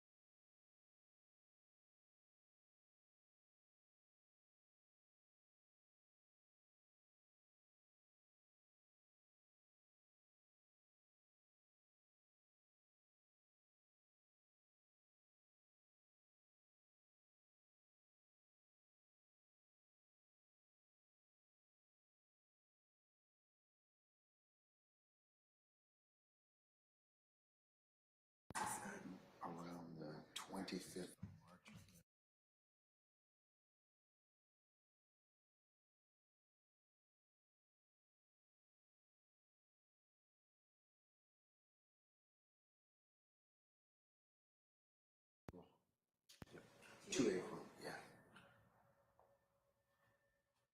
All right, the court's taking judicial notice of the order that was entered on 4/15 of 2024, in which the court did in fact litigate Shannon Stillwell's March 25th, 2024 motion to exclude, and it was labeled as MOV_9876, and the hearing was held on April the 2nd of this year. And I denied Mr. Stillwell's motion to exclude. It talks about you're seeking the suppression of this particular video, Mr. Sharp. I did rule that because you filed it in conjunction with the decision that was made in Baker. So I ruled that your contentions in the video and the statements contained therein are admissible under 401, 402, 403, subject to the proper foundation. So as long as the state can lay a foundation, then of course, then I will, of course, and it's also subject to any additional objections that be made at the time. So, Well, okay, subject to the proper foundation, I agree with, but but I've already ruled on. I issued about a 5-page order. Okay, and well, to the extent that Your Honor has previously apparently ruled that it's relevant, I would ask that Your Honor reconsider that ruling, considering this has, and I think Your Honor, in fairness to Your Honor, and you've said to the litigants, you are seeing how this case plays out in real time, and you don't have the advantage that we have to know all the discovery. Now you know that this case, what this video purports to be, has nothing to do with any issue with Lil Wayne. And Well, I think what they're saying is they're not saying this is Lil Wayne related. They're saying that it's for other purposes, such what are as the other? to show the relationship purportedly between your client, between Mr. Williams, and Well, Mr. Williams has nothing to do with the video. well, and let's focus. Let's focus on and that Your Honor, on that issue involving Mr. Stillwell. Okay. There are multiple. First of all, there's 5 expert witnesses, multiple fact witnesses, multiple videos, multiple social media posts that all put Mr. Stillwell as knowing and associated with Quindarius Zachary. There is no prosecutorial need to play a video that is full of unfair prejudice and undue prejudice, showing my client threatening someone who is completely unrelated to this case. And there are multiple ways that I will never deny the association between Quindarius Zachary and Shannon Stillwell, because they do know each other. They are associated. And that association is apparent throughout the discovery. So why we are playing this video, and if it has nothing to do with Lil Wayne and they want to show association, Okay, it's a little bit odd that the stop state there. wants Stop to there. play Stop there it. just for a second. Stop. Let me just kind of inquire. Stillwell's reported threat. Who's he threatening? Your Honor, he is threatening the artist known as The Game. He Okay, is- and what does the game have to do with this case? So, Your Honor, if you heard the video. What does the game have to do with the indicted case that we have right now? Mr. Stillwell's threat to the game on behalf of YSL was what made it relevant. But as to this, How do we know that he's doing that on behalf of YSL? because he says it in the video. I can play it again for the court. All right, let me hear it.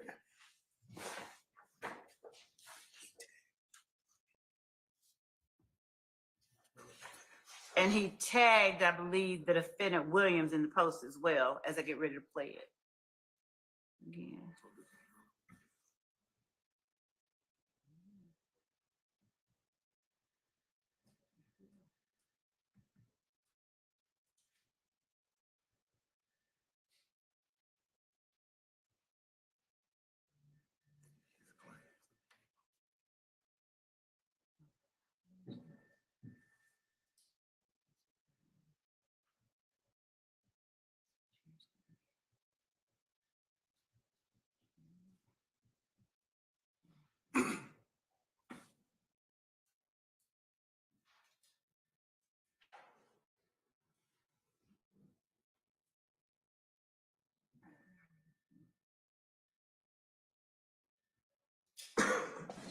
That same shit that got Big and Tupac killed, little fuck, nigga. What's that? They gonna get your bitch ass killed. For life. Yeah. Hey, gang, you bring your pussy down here, you gonna see me. I'm at your fucking neck. Fuck anybody.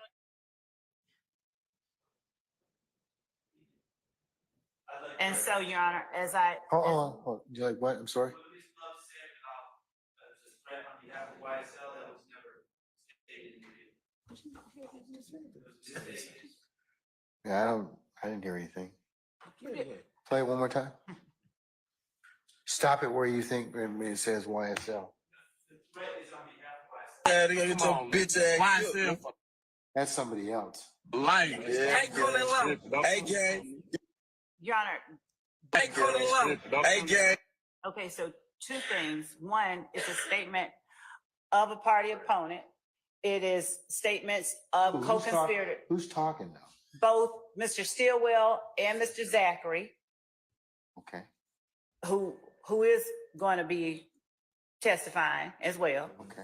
All right. And in addition to that, even though this is not the primary reason that we were offering it, there's also the back and forth between that shows the game stepping into the Wayne Jeffrey Williams conflict. But that's not even what the point of it all is, that it's relevant because it's a statement of a party opponent. It is a statement that shows their relationship to one another, the nature of the relationship to one another and to YSL, the nature of the enterprise itself. We had this is the argument that we made. How's making a statement about the game, the enterprise itself? I mean, I see the other things about the relationship between the two, alleged co-accused, but I'll tell the court. The same when he's talking about the same. He being who?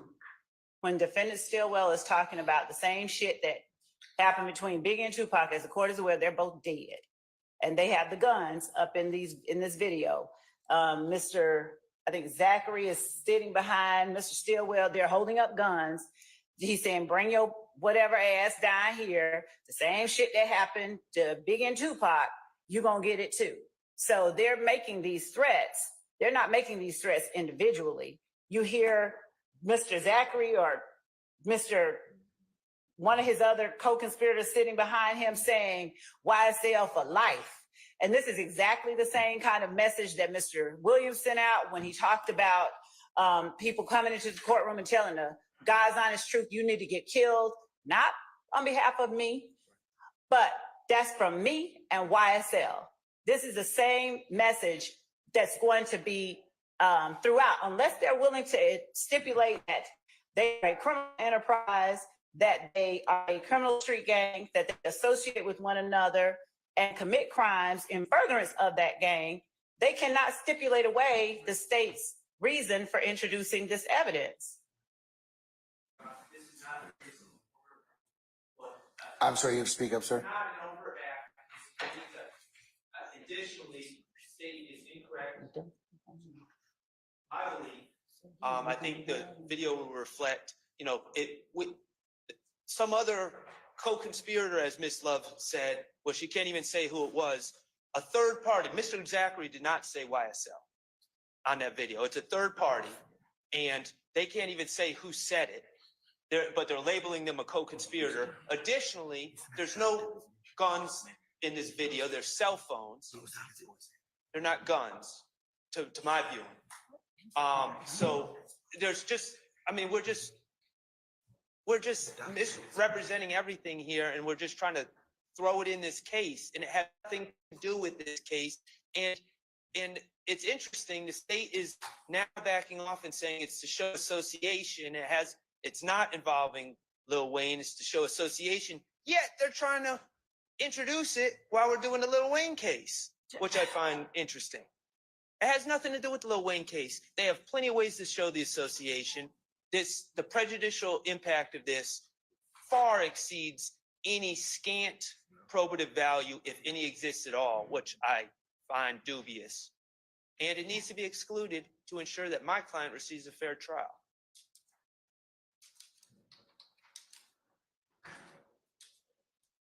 Judge, I think that it's a little disingenuous to say that this has no probative value. We literally argued the exact same thing at the last. It's probative, but it may be more prejudicial. Because here's the thing. The game, here, just listen. The game is not a participant, okay? All right?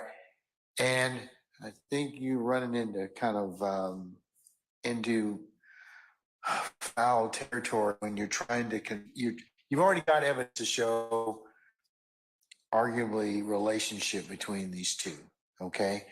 And if the game's not involved in this particular case, which he's not, then that's the court's viewpoint of that. I mean, it's more, the relevancy kind of gets skewed at that point. Your Honor, if I may, from the very beginning, we have noticed the defendants that we were putting this in. The reason and only reason that I brought this particular video to the court's attention is that it is one of the ones that Detective Raisi came across or was provided to him during his investigation of the Lil Wayne bus shooting and his investigation because he wasn't aware of YSL. Okay, but what does it have to do with the Lil Wayne bus shooting? So, Your Honor, we put in during the case. What does it have to, answer my, what does it have to, what does this State 7, conversation with a game, defendant Stillwell and Zachary have to do with the Lil Wayne bus shooting? The game stepped into the beef between Thug and Wayne. Literally, he steps into it. He comments on it verbally, outwardly, publicly. But what does it have to, okay, so he does, but what does it have to do with them? And so in response, that's what they said. To do with them, they are defending Thug and YSL, and they are threatening the game, telling him the same thing that happened to Biggie and Tupac was going to happen to the game. YSL for life. That's the whole point of it, Your Honor. And to say that because they claim it doesn't have anything to do with the Lil Wayne bus shooting lacks merit on 2 counts. One, this is an entire RICO case against YSL, whom we are alleging is a criminal enterprise. So to argue that it has nothing to do with Lil Wayne and therefore... So just stop for a second. I'm sorry to hijack you. But so are you telling me Detective Reese is going to be able to lay the foundation as to this conversation with the game and as to the basis as to why purportedly YSL and Mr. Stillwell and Mr. Williams' involvement? So, Judge, when you come for one, if I may, Let her finish. when you come for one, you come for them all is the message that they're saying. You stepped out against this one, you coming for us all. So this message of unity, the way the court heard from one of our witnesses yesterday, when asked, how did you know this person was leading the group? When he moved, they moved. This is the way that the group itself moves. You come for one, we coming for you. So this evidence is pertinent, relevant, necessary. It's disingenuous to argue that we don't need it because they've seen the relationship. They continuously argue their relationship is that they are fellow rappers. They are co-rappers. You have people holding up guns, threatening people. Their argument is that it's fake. Well, that's for the jury to determine. I'm not arguing. That is. Okay, let her finish. Now you can fully develop your argument. Are you done? No, I was just trying to figure out what you're saying to stop. But, Your Honor, that's for the jury to determine. So if Mr. Stillwell's argument is, I don't see any guns, those are hands, whatever it is that he is saying, that's for the jury to determine because we can see the gun being pointed at the camera. This is not the only video with them threatening people with guns. And this is evidence that once the game disses Thug, Stillwell threatens him with violence. Your Honor, this is evidence that is relevant to the entire case and specifically to count 1 in this indictment. The assertion that it's not a listed overt act or whatever it is that Mr. Shart is saying makes the evidence no less admissible. We have a permissible reason. It should not be excluded. There's no reason for exclusion. Given that his client is the one making the assertions about threatening violence against someone, who has just recently dissed Thug, who is YSL. It's a statement of a party opponent. It's a statement that shows, as I said before, their relationship. It happens after this publicized beef between Wayne and Thug, and then Game coming in. So Wayne disses Thug, Winfrey shoots the bus. Winfrey is YSL. The Game disses Thug. Stillwell threatens the Game with violence. Quindarius Zachary is in the back holding up a gun. They saying YSL for life. It all proves material elements of count one. There's no way that any part of this can be deemed, yes, prejudicial. Every piece of evidence we have against their clients are prejudicial because it shows that they're guilty.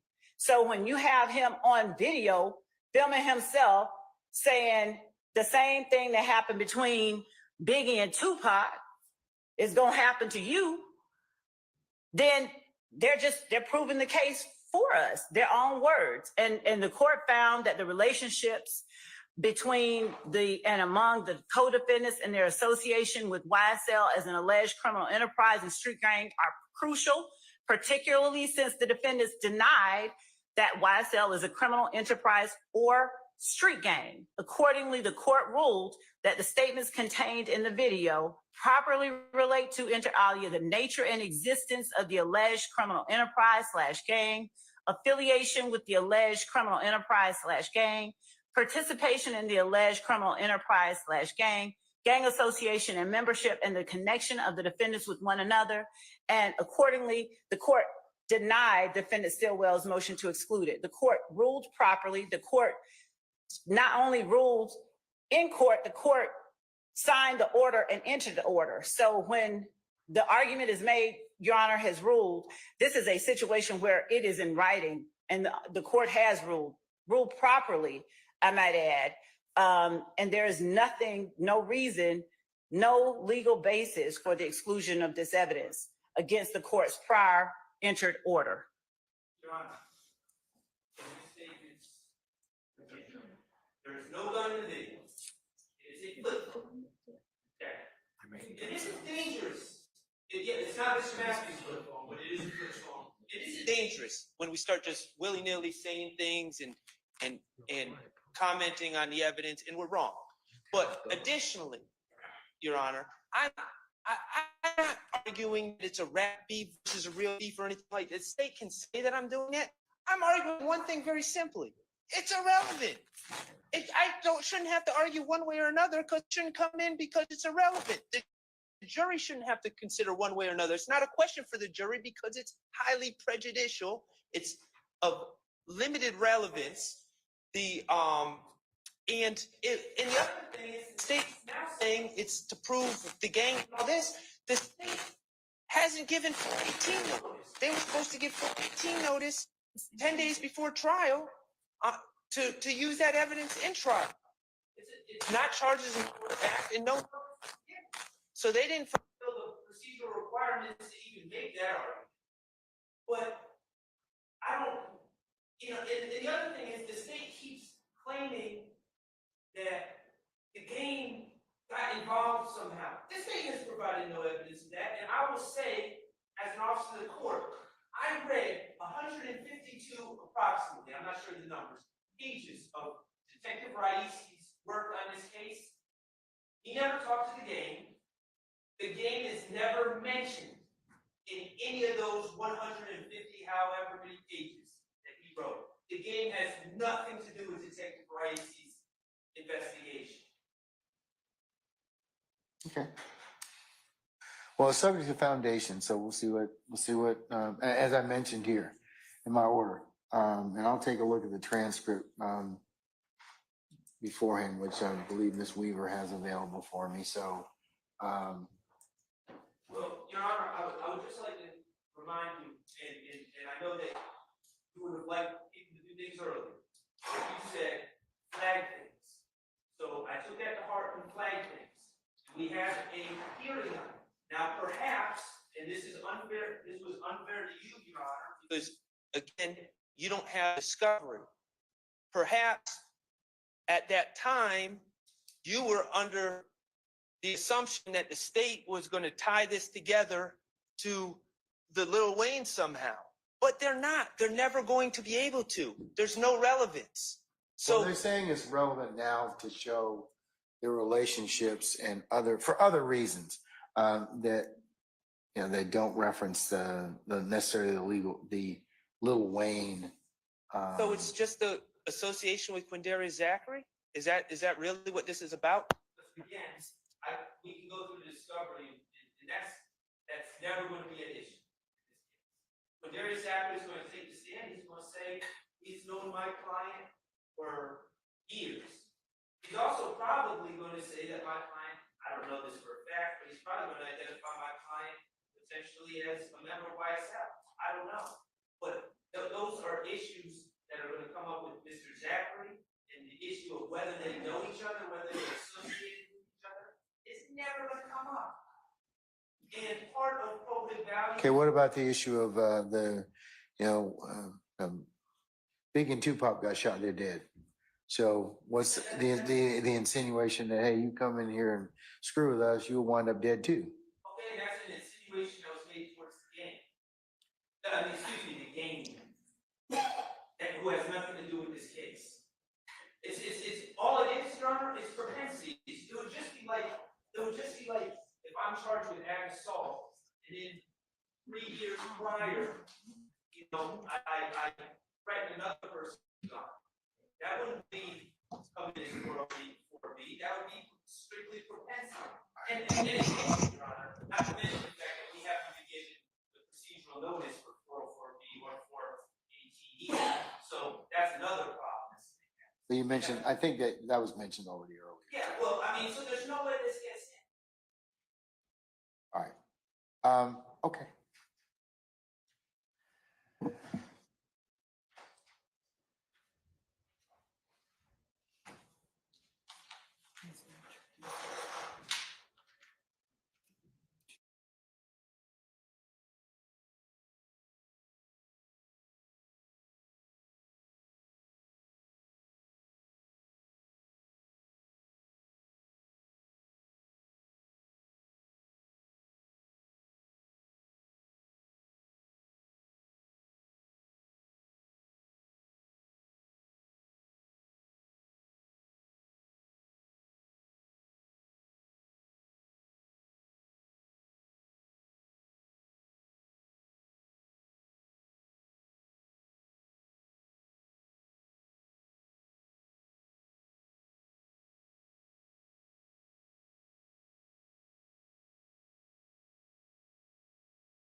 I'm going to take a look. I'm going to defer ruling on that issue on state 7 Zulu.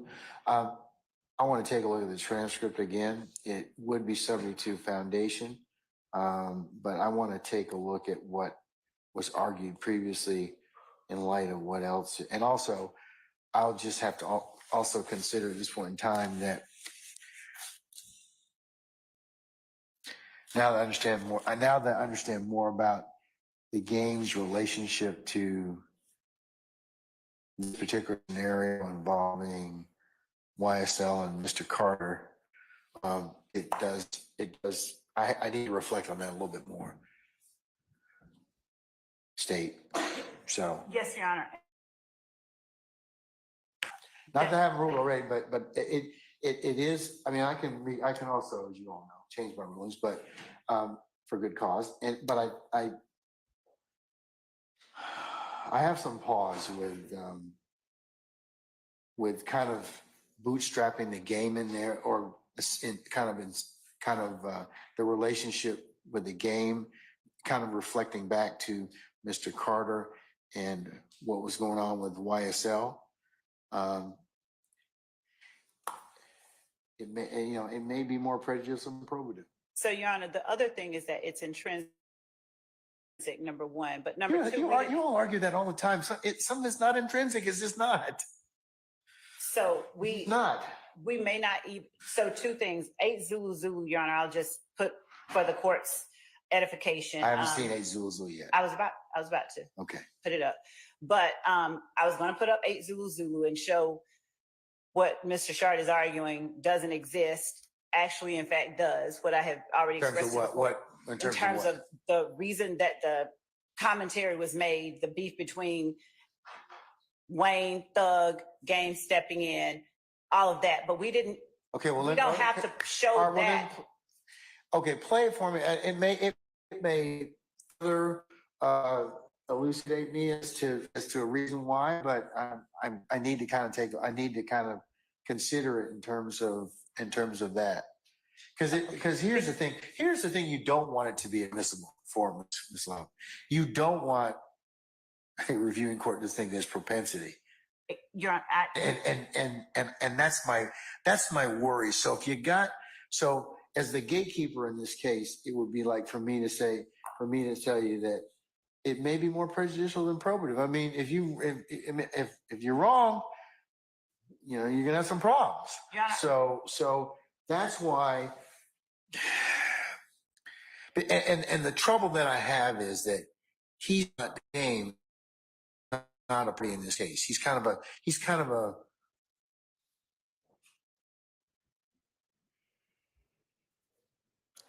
somebody that inserted himself in this particular issue. And YSL may be, or the issue is, it may be for the purpose that you're seeking it for, but if you're wrong about it, and it really is propensity, then the court believes it will be more prejudicial than probative under 403. So, all right, let me take a look at it again. Let me hear 8 states, 8 Zulu. Is it 8 Zulu Zulu? Yes, Your Honor. All right, let me hear that.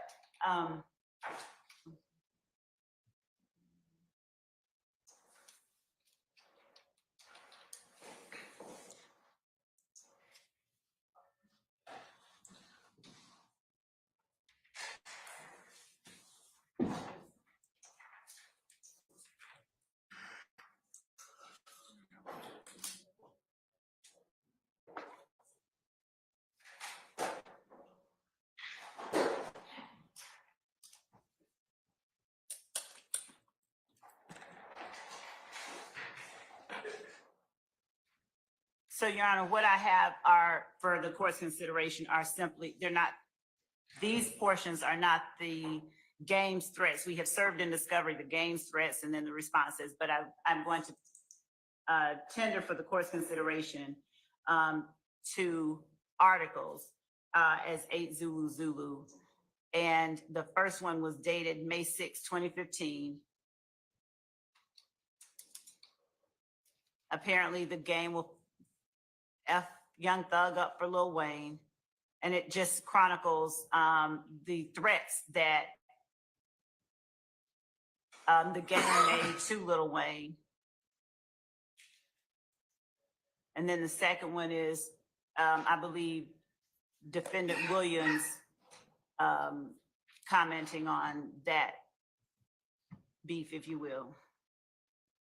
Are these news articles? Are they? So yes, what we've done. Videos, or what are they? They were news articles, but we've shared in discovery. And because I did not anticipate putting up the game's video for the court, I'm going back to get the videos. But the point is that the articles chronicle the information that is conveyed in the videos that we have provided in discovery of the game and YSL and the corresponding conflict between the two.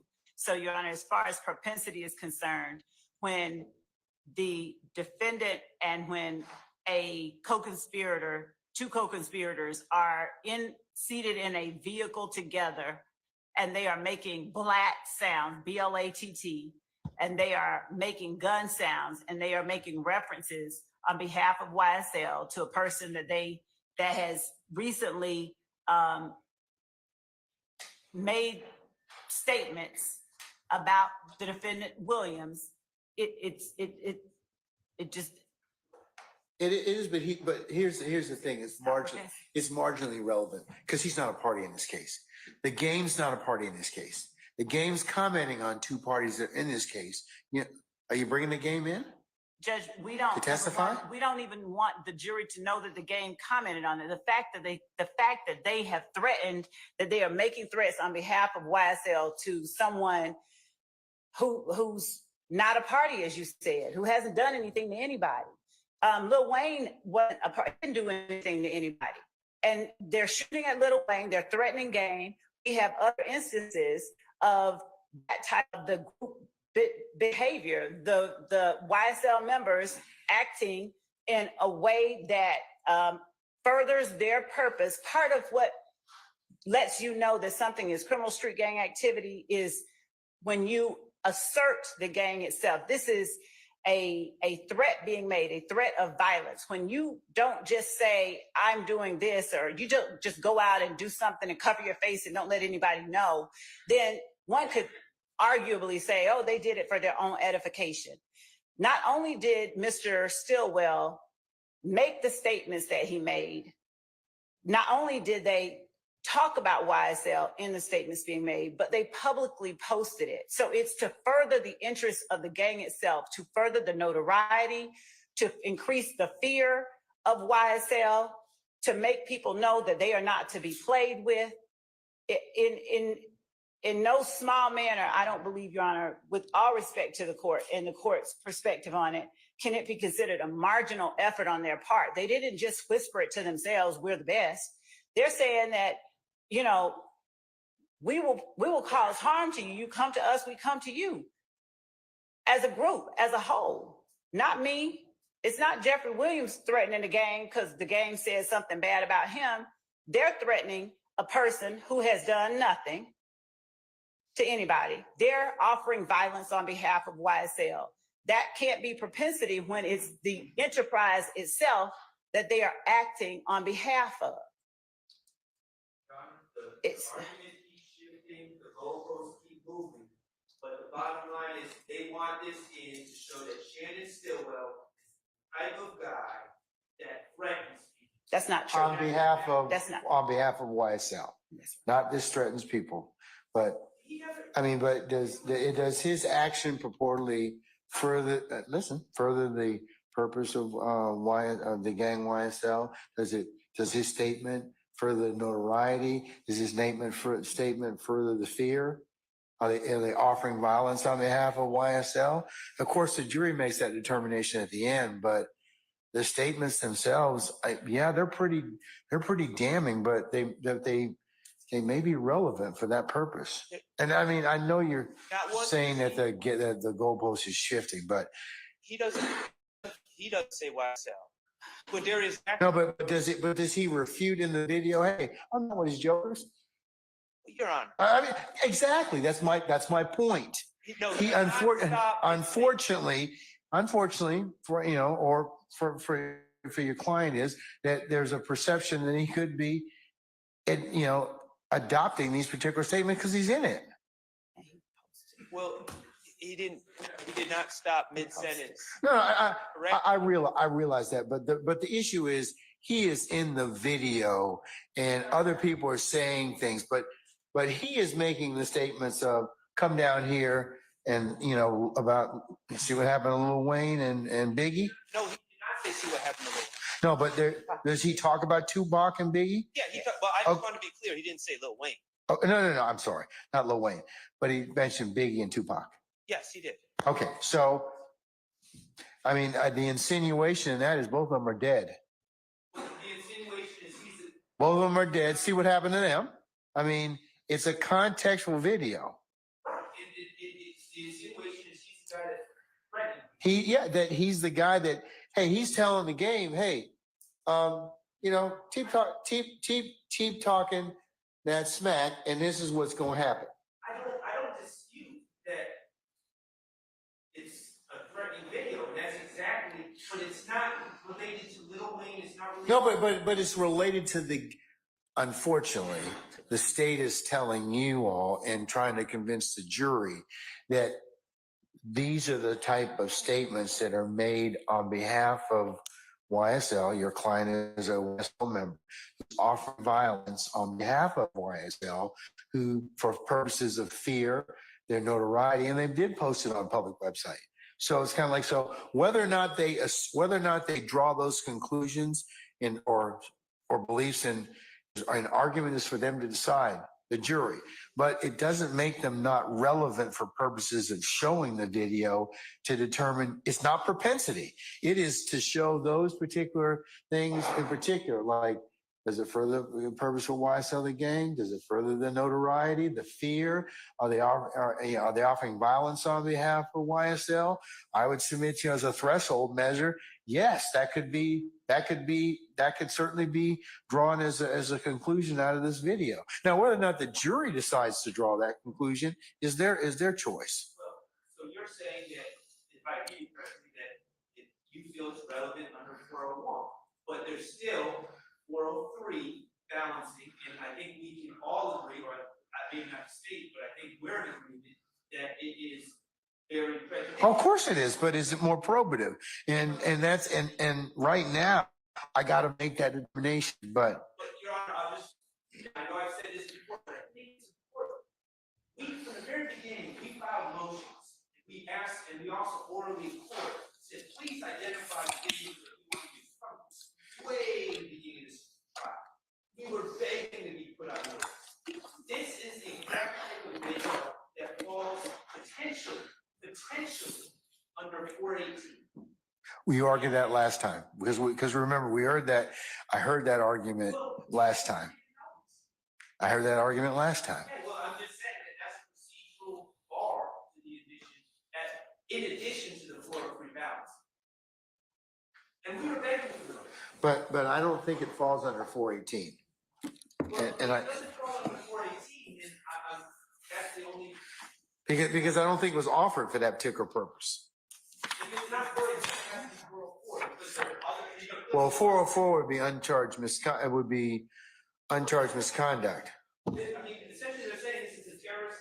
No, but here's the thing: they're offering it for the purposes of, if it were, like, for example, if it's not charged in the indictment, but this is a RICO conspiracy case, so they're telling, the state's count one, they're telling you, hey, this is how purportedly YSL operates, and these are the things that YSL does, and for the purposes of this particular indictment, this is what they're alleging. This particular conversation goes to. So I disagree with you about that. I think you argued that very well last time. I just don't agree with you on that particular issue. Okay. All right. Okay. I want to look at the transcript first, though, and as it relates to our earlier hearing, I want to just satisfy myself. But I would like to play or look at these news articles just for the purpose of chronology. So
on the screen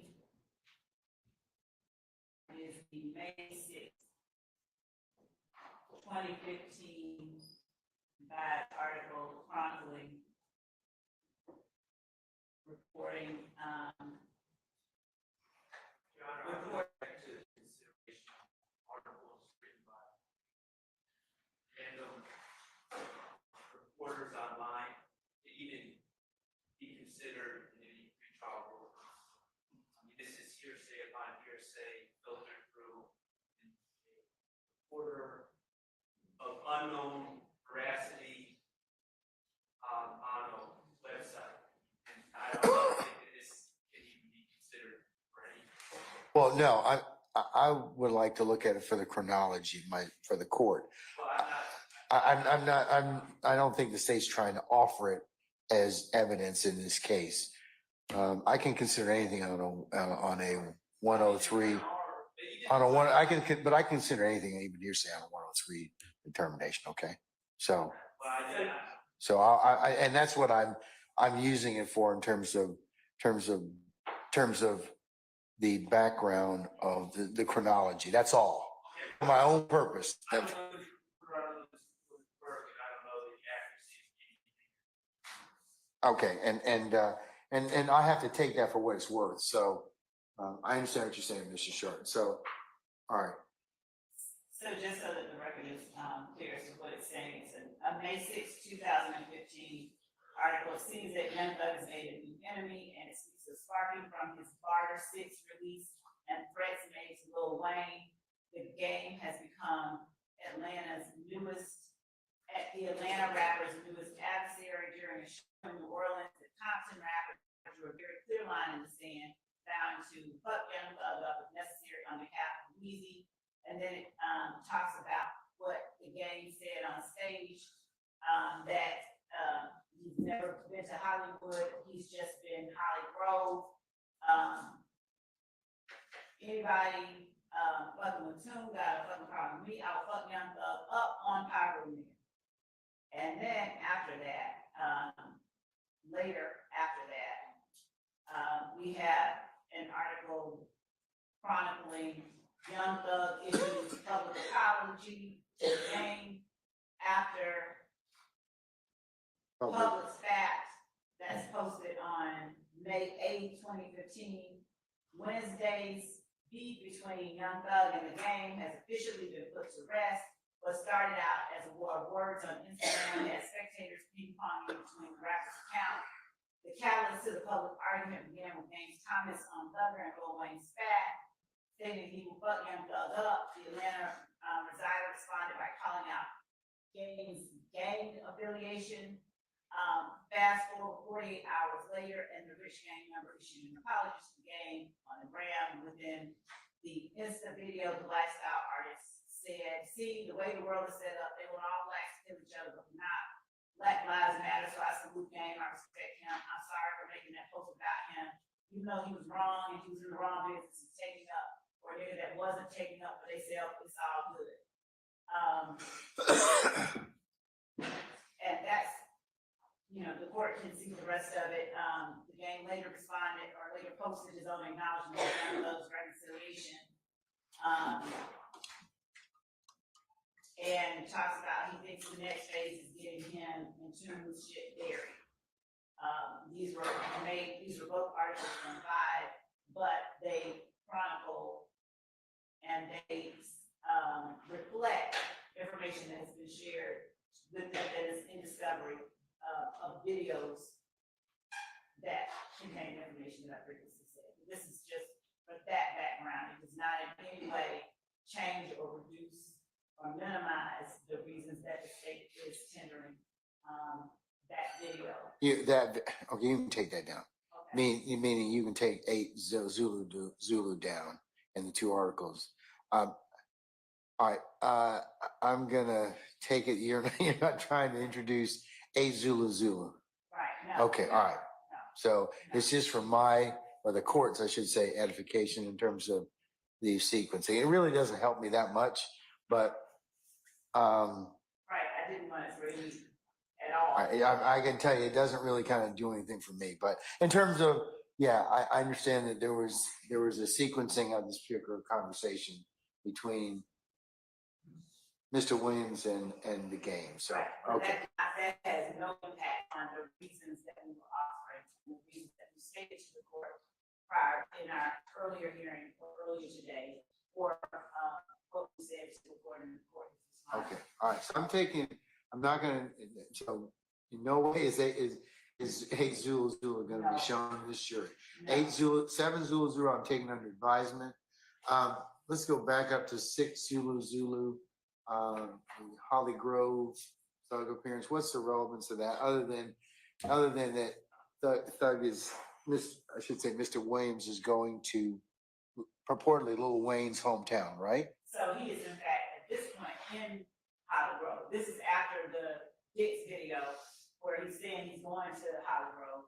So he's on stage in Holly Grove getting booed while Lil Wayne is making an appearance the same day Lil Wayne is in Atlanta and his bus is getting shot up. And there will be other evidence we believe that sort of ties other things together. But Okay. that video is from when Jeffrey Williams is in Lil Wayne's hometown, the night that Lil Wayne's was shot. That's subject to foundation. Right. Tell me about stage 4 Zulu in terms of the 6 to 10 album basis, the video that starts at those segments that start at 159 and 213.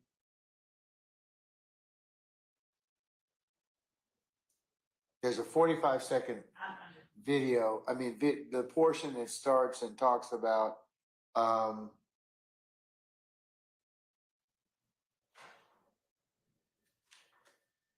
reportedly Mr. Williams talking about Carter 6 to 10. Okay, so What's the basis for that? so it's defendant Williams' words, it's statements of a party opponent. It is part of the background, part of the reason for the rift between defendant and Wayne Carter, whose bus was shot up by a member of the group. Defendant now argues it's just a music group. We have that as part of the motive, part of the reason for this. So state Zulu, that the 6 to 10 comments, you're saying those are statements of a party opponent, correct? The ones with Mr. Williams speaking to. Yes, he's talking to the camera. Yes. All right. If we, and I'm not saying that we're certainly playing that way, yes. Okay, what about the video that starts at 159 seconds? Is Mr. Williams talking then? I can't remember, so. There's 2 segments you invited my attention to. That was 159 and 213. Yes, at 159, he is talking, then he is sitting in red boxers, and it is this portion here.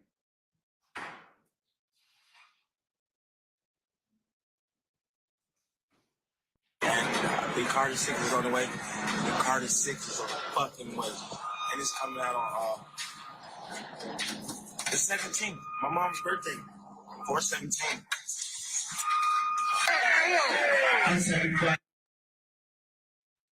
So the portion before Lil Wayne comes up is the defendant Jeffrey Williams talking about when the Carter 6 is coming out on April 17th. And to be clear, Carter, just to give the court a little bit of background, this is, as I already said, is to be the new name of Lil Wayne's album. Lil Wayne was sued with his company over the release of that album. Mr. Williams took it upon himself to say, I'm gonna release an album, and I'm gonna call it Carter 6. And there was this, of course, there was this lawsuit that Mr. Williams talks about. He's getting threatened, get sued, so he's not gonna call it the Carter 6. He's gonna blood it up and they're gonna call it the Bar 6. So and then you hear, as we said earlier, the video that the court is That states Zulu, Zulu, Right. which you claim are statements of a party opponent. So basically, the states Zulu, Zulu is, for Zulu, Zulu. Are you saying they're statements of a party opponent? Yes, And a relationship to this yes. Lil Wayne, dispute Yes. that's going on? Okay, all right. Which also, involves these tour bus being shot up. Right, Little Okay. Wayne, two of us was shut, yes. Okay, all right. All right, well, subject to foundation,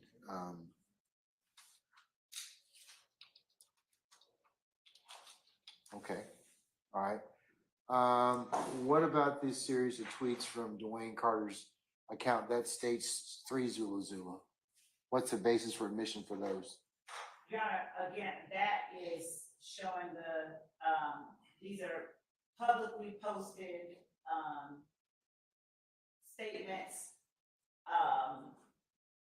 that express the state of the relationship between a person whose bus was shot up by a member of YSL and, the purported leader of YSL. So it's just, information for the jury expressing that, or showing that, statements that were put forth, that were, put out there publicly, and that may have provided a motive for,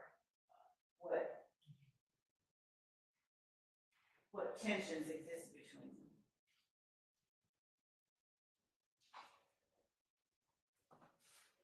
Okay, but they're from Dwayne Carter, who you say is not gonna testify in this case, right? So, or at least right now. You see, state 3 Zulu Zulu are a series of tweets from Mr. Carter's Instagram account, is that correct? That's Twitter. Whose phone's ringing? Oh, it's gonna be a problem, because if you got a nicer phone, you can ask Mr. Weinstein what happened to his yesterday. Is it a nice phone? Come on, somebody. Huh? Oh, it's a tablet, it's even better. Huh? Sergeant Ingram? Sergeant Ingram, you need to turn it over, Mr. Harvey. You'll get it back when it's over. Keep talking. Can one of you please that device up until we finish today, please?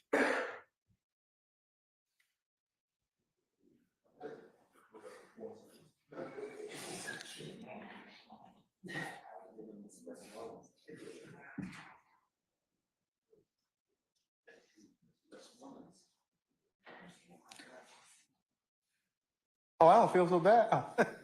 Is it her computer or is it yours? Okay. All right. We'll just hold on to it. Okay. All right. We're talking about like recently. I'm sorry, what about? Which is the last one we were talking about is the 3 Zulu Zulu, a series of tweets from Mr. Carter's account.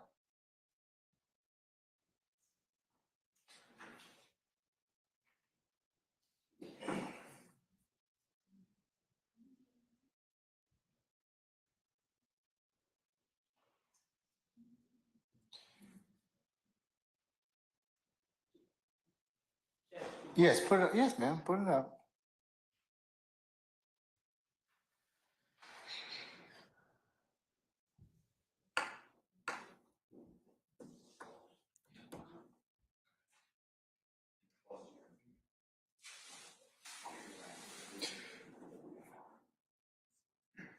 And they didn't even try and help you out either.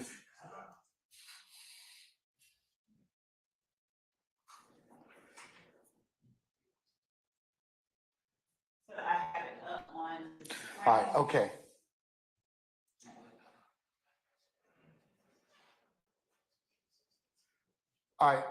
just advance it from screen to screen. We've already identified the words. Okay, so the first one, That's the first all one. right. With the date. The second one, That's the second one. okay.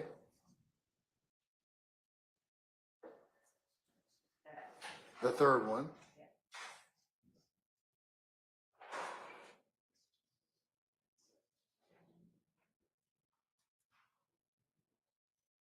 So that's second, that's, and that's it. Those are the three tweets, correct? yes. All right. So how are you gonna get them? What's the introduction of those tweets? When are you gonna get them through? So, Your Honor, I think that, I think that we could present that along with the other, How about states 1 Zulu Zulu? yeah. Yeah. I'll defer ruling on those tweets as of yet, on states 3 Zulu Zulu.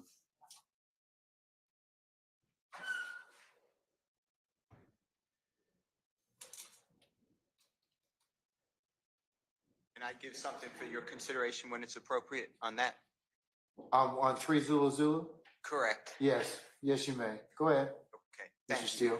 Thank you, sir. Your Honor, I do want to tell the court just a couple things about 3ZZ, Zulu Zulu. I don't have any of the supposed tweets of Mr. Dwayne Carter in discovery, so I don't know if this is in context, out of context, accurate or not. I am not going to agree that this is Mr. Dwayne Carter's actual Twitter account. I personally have seen nothing that recognizes it as his Twitter account. In addition to that, I'm not saying that Mr. Dwayne Carter, if it is his account, wrote those words.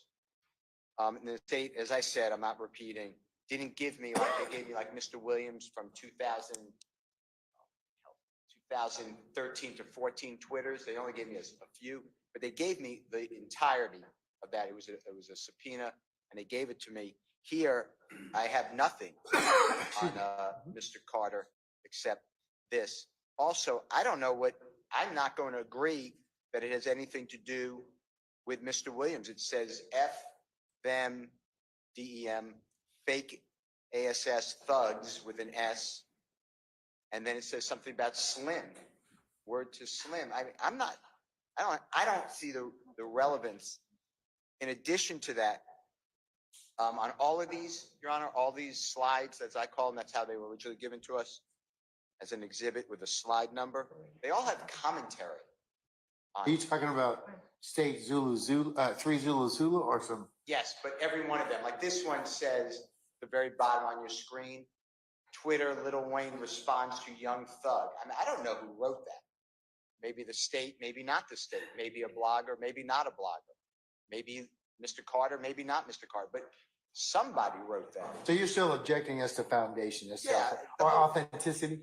Everything. Or even yes. though it has that purported like blue check mark Yeah, I don't. that said that demonstrates that it could be a legitimate account. I don't know. I don't know. I was just told it was verified, so the court may have known something I didn't know, but verified by whom? I don't know. My point is, biggest point is, I'm getting like a little snippet out of a book. And that's just not right. Well, did you subpoena the entirety of like where this of Mr. Carter's does law enforcement have additional? Did you ask? I didn't get it discovered. Did you ask Detective Racy? I did not ask Detective Racy. All right, well, His file should have been given to us.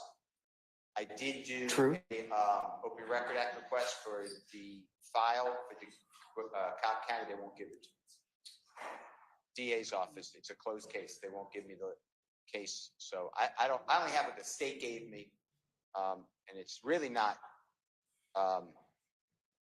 fair to me. You know, just like just like you allowed with Mr. Williams' tweets, the state put in little things. I told the court, I argued out of context, the state said no, it's self-serving. I showed the court rule of completeness, the court agreed, and then you went through and said, well, let's see how to put it in context. I can't do that. And by the way, just to a summary of it all, if he's not really going to testify, and I have information that the state never even spoke with him, never even attempted to speak with him, that could be wrong, but that's my information. And assuming that Mr. did not testify, then of course, the bottom line is, as I said earlier, it would be a violation of 24-8-801. It's hearsay. All right, I need to consider that a little bit more. So state says they'll get back to me about that. So we'll see. Okay. But I'll take it under advisement. All right. Okay. So states 1, Zulu, the Lil Wayne discussion of a Birdman and Young Thug. I'm going to defer until I see some more on that. Yes, Your Honor. States 2, Zulu, would be admissions of a party opponent, assuming foundation.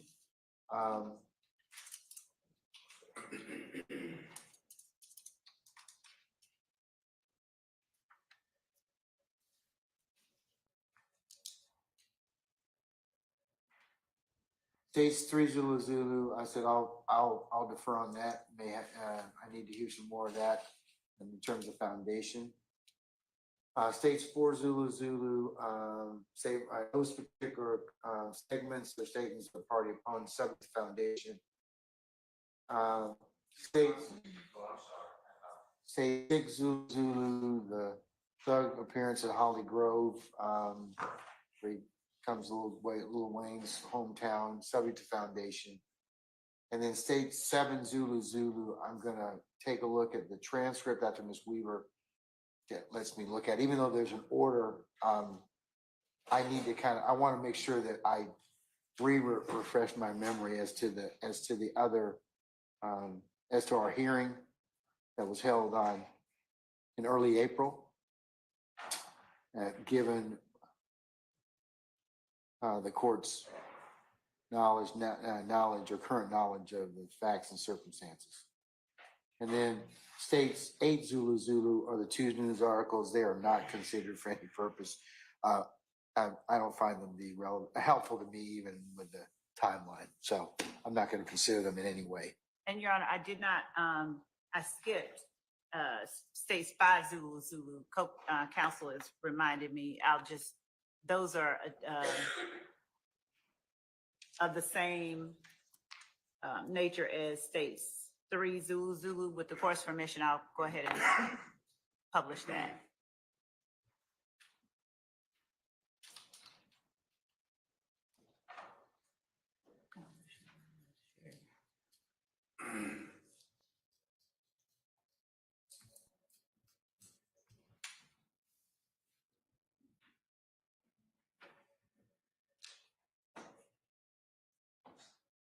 I don't want to have that. Okay, So does it have music with it or what? We wouldn't be playing it. We could. Okay, all right. With music. I see the first slide says Young TH ellipsis marks who, and then what's the second one? The second one Okay. is this. For the record, I don't like to start beef. And this was April 1st. Go back. I'm sorry. April 1st, 2015, 11:38 a.m. The first one was April 1st at 11:36 a.m. So at 11:38 a.m., Lil Wayne posts on his Twitter account, for the record, I don't like to start beef. When these artists like Young Thug approach me, they get smoked. And then it goes back to Young TH ... who. And then a repeat of those two. It's just 2 tweets. Same foundational issues. Oh, Same foundational issues. I'll put that in the same category. yes, Your Honor. What? Yes, and it was, as council's reminding me to remind the court, it was the same month as the bus shooting.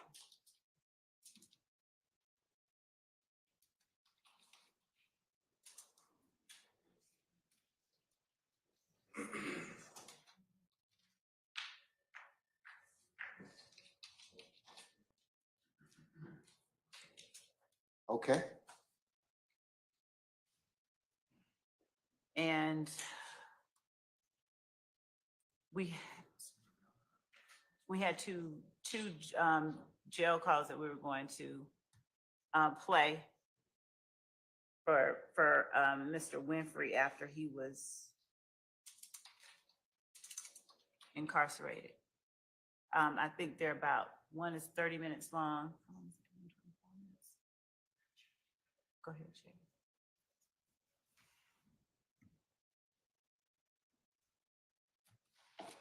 Which detective is gonna get the, Racy.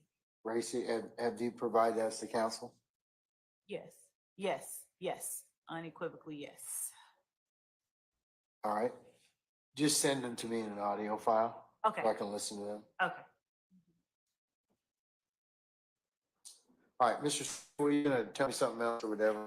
Do you mind if I just stop at 4 ZZ Zulu for a second? Yes, that's your client speaking in different points in regards to the album 610 and some other statements, the release and being sued and whatever. Yes. Okay, It said that it's party opponent, so it's admissible. By that's us, yeah, yeah, that's their basis. Of, Yes, not them. I understand. all right. I have 3 criteria I'd like the court to just consider for me. First of all, again, but they're all like this. They have commentary on the screen. I would object to it. That one says Lil Wayne stops Young Thug from dropping the car, and then it has a blank, a ... So I would ask that in every one of these to be removed if they're admitted. And these are not the full, what you're getting, what I'm getting, what we're getting is slices. These are not the entirety of the statements. These are a blogger's snippets. And what the detective did is he went to a blogger and then pulls out these snippets. I would like, and I can't find, I would like the entirety of these interviews or statements to put things in context, because Does the state, first, let me just interrupt you. Does the state have those in their possession, I can't, or does the detective have those in their possession? I could not in good faith answer. Did you all serve a, subpoena to try and attempt to acquire those the entirety of it? I tried to get the entire, I cannot get it. I'm not saying someone else can't get it. I don't have it. Right. All right. In addition to that, Mr. Carter, the truth is going to come out. Mr. Carter, Mr. Williams, they're friendly. They're friends. They collaborate on music. They're both, as you've heard, Mr. Williams loves Mr. Carter. He's his idol. He was his beacon as a musician and still is. This whole thing about the beef, as in this, if the state doesn't play for you, but as in this blogger, it generates, it's an advertising, it's promotion, it generates for both artists to get more recognition. And Mr. Carter, in this sense, is helping Mr. Williams because Mr. Carter's more popularity than Mr. Williams at that time. So anyway, I tell that to you just to put it in context. This is not the angry, we're going to get a mob. That is the state's theory. I agree with that. And I understand that the theories go out and juries make the decision. And I'm sure you're going to examine any witnesses to that. So I'd like to, but I don't really have the right witness because all of this hinges on a theory by Detective Racy and the state of Georgia saying that Jimmy Winfrey somehow picked up the mantle along with a statement, one statement made by Mr. Walter Murphy on recording that we were going to the compound to tell, this is my word, boo, I think was the word, but to boo Mr. Carter because Jeffrey Williams and Mr. Carter were enemies Mr. Williams was not an enemy, but I understand that's what was said. It was played in evidence. I understand that they can argue that. But my point to the court is it's coming in without the real full statements. Then if you notice, the state said, and they're going to object to me under, I'm going to argue, it's admissible under the rule of completeness. Mr. Williams make a statement. I love, right at this time, I love Mr. Carter. That is my idol. He's the greatest. But the state has already told you we're not going to play that, even though they have it, and we're going to object if Mr. Steele or Mr. Adams decides to play it. So I just want to tell you that in context, it's not the way it's being presented. I understand those are arguments. Finally, if the court can order, if you don't mind ordering or considering to order, can the state give us now a new exhibit list and what they intend to play so that we are, on Monday morning, we are primed and all here at 8:45 to argue or email each other over this 4 days that the court has taken off for the juror and other reasons. Can we have their exhibits and their attachments so when we get in front of the court and the jury, I'm not finding myself saying, Your Honor, you excluded 3ZZ, and why are we doing it? You said, yeah, I did, but I didn't make a final ruling. All of a sudden, it's in evidence. So I would ask that it gets refreshed, any of the upcoming exhibits. That's it. Thank you. All right, thank you, sir. In regards to what you are gonna play, are these the sum and substance of the audio that you are gonna play over the next through Detective Racine? For next week, yes, with respect to social media, and of course we have the jail calls that we were talking about. There will be other evidence. The 2 30-minute jail calls? Yes. Are they both 30 minutes? Are they 15 minutes, 10 minutes? What One are? is 30 minutes. The other one is within the other one's maybe 25 minutes, but I'll confirm. Okay, and just I'm gonna listen to them. I want you to send them to me, and along with the other parties, just so you know, there's no ex parte, but send them to me so I can listen to. If you could send them by close of business today before 5 o'clock. We can do that. We can actually do. Or if you have them on a if you have them on a drive. They're on a CD. We can give the court the 2 CDs. We'll make 2 copies of these CDs. Okay, well, can I get them on some other removable media? Can I get them on like a thumb drive? That was what we were trying to do. We were having trouble playing them on the thumb drive. The CD has the player embedded on it. And so the thumb drive, when we copy it to a thumb drive, it does something. I don't have a way to listen to it I have remotely. I mean, yeah. Sorry. I can loan you my CD players. Yeah, I don't have one in terms of. I probably should need to invest in one. No, really, I can. Okay, well, yeah, that's fine. We don't have one downstairs, do we? We don't have one. Yeah. Yeah. Yeah, that's the only way that's the only way I can play it. Yeah. Okay, all right, so I'm gonna listen to it. All right, so just in general, what are you offering them for? These 2 calls with Walter Murphy? No, these are not Walter Murphy. I'm sorry, with Jimmy Winfrey, I apologize. One is with Jimmy Winfrey and Jeffrey Williams. So that's part of your opponent statement. So the other is between Jimmy Winfrey and Amina.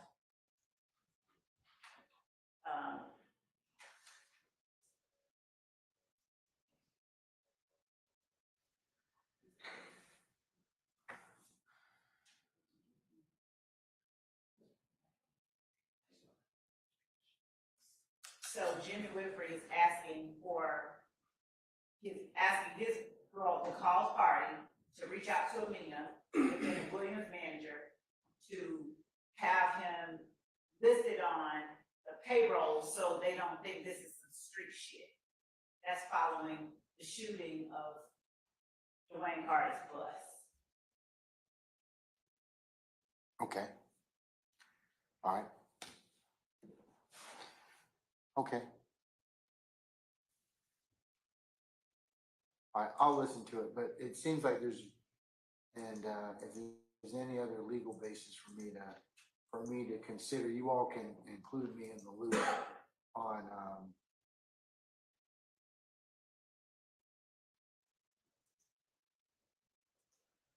as I mentioned, the ones that I have not deemed, or in this way it states 1 Zulu Zulu, And 3 Zulu Zulu, and 5 Zulu Zulu. Yes. Okay. All right. And Your Honor, I know that we are down from court. Will Monday at 8:30 be the first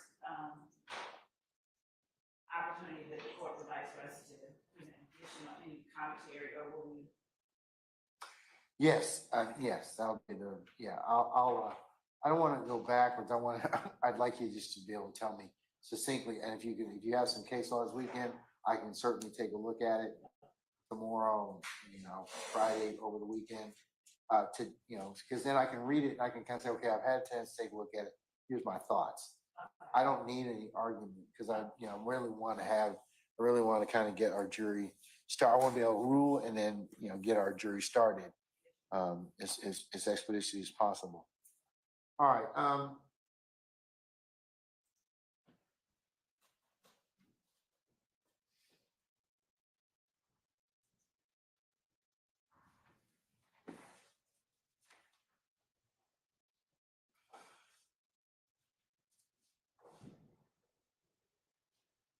Mr. Steele, as it pertains to your motion limiting number 48, I'm not going to take up all, you flagged a lot of different things that I don't think the state necessarily may in fact play or call. So to the extent that we need to revisit anything, if you just flag it, I mean, if now you know what the between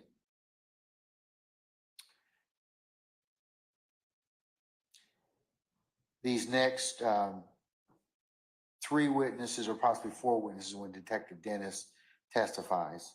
So to that extent, just remind me again so I can go ahead and I need to rule specifically on some things that are listed in Williams 48, I will, okay? Yes, sir. All right. Okay, folks, anything else before we recess for today? Like I said, I'll keep you all posted as to our juror as well. She seems to be recovering, and we have some documentation that would indicate that she will be good as of tomorrow. So, but I suspect we'll just check on her over the weekend as well. All right. Okay. Anything else I need to cover with y'all for the time being before I release you and recess and see you all on Monday? No, sir. Okay. All right. Matt, sir, can you give Miss Westmoreland back her device or the device that rang? Okay. All right. We're in recess. Thank you. Suggestions.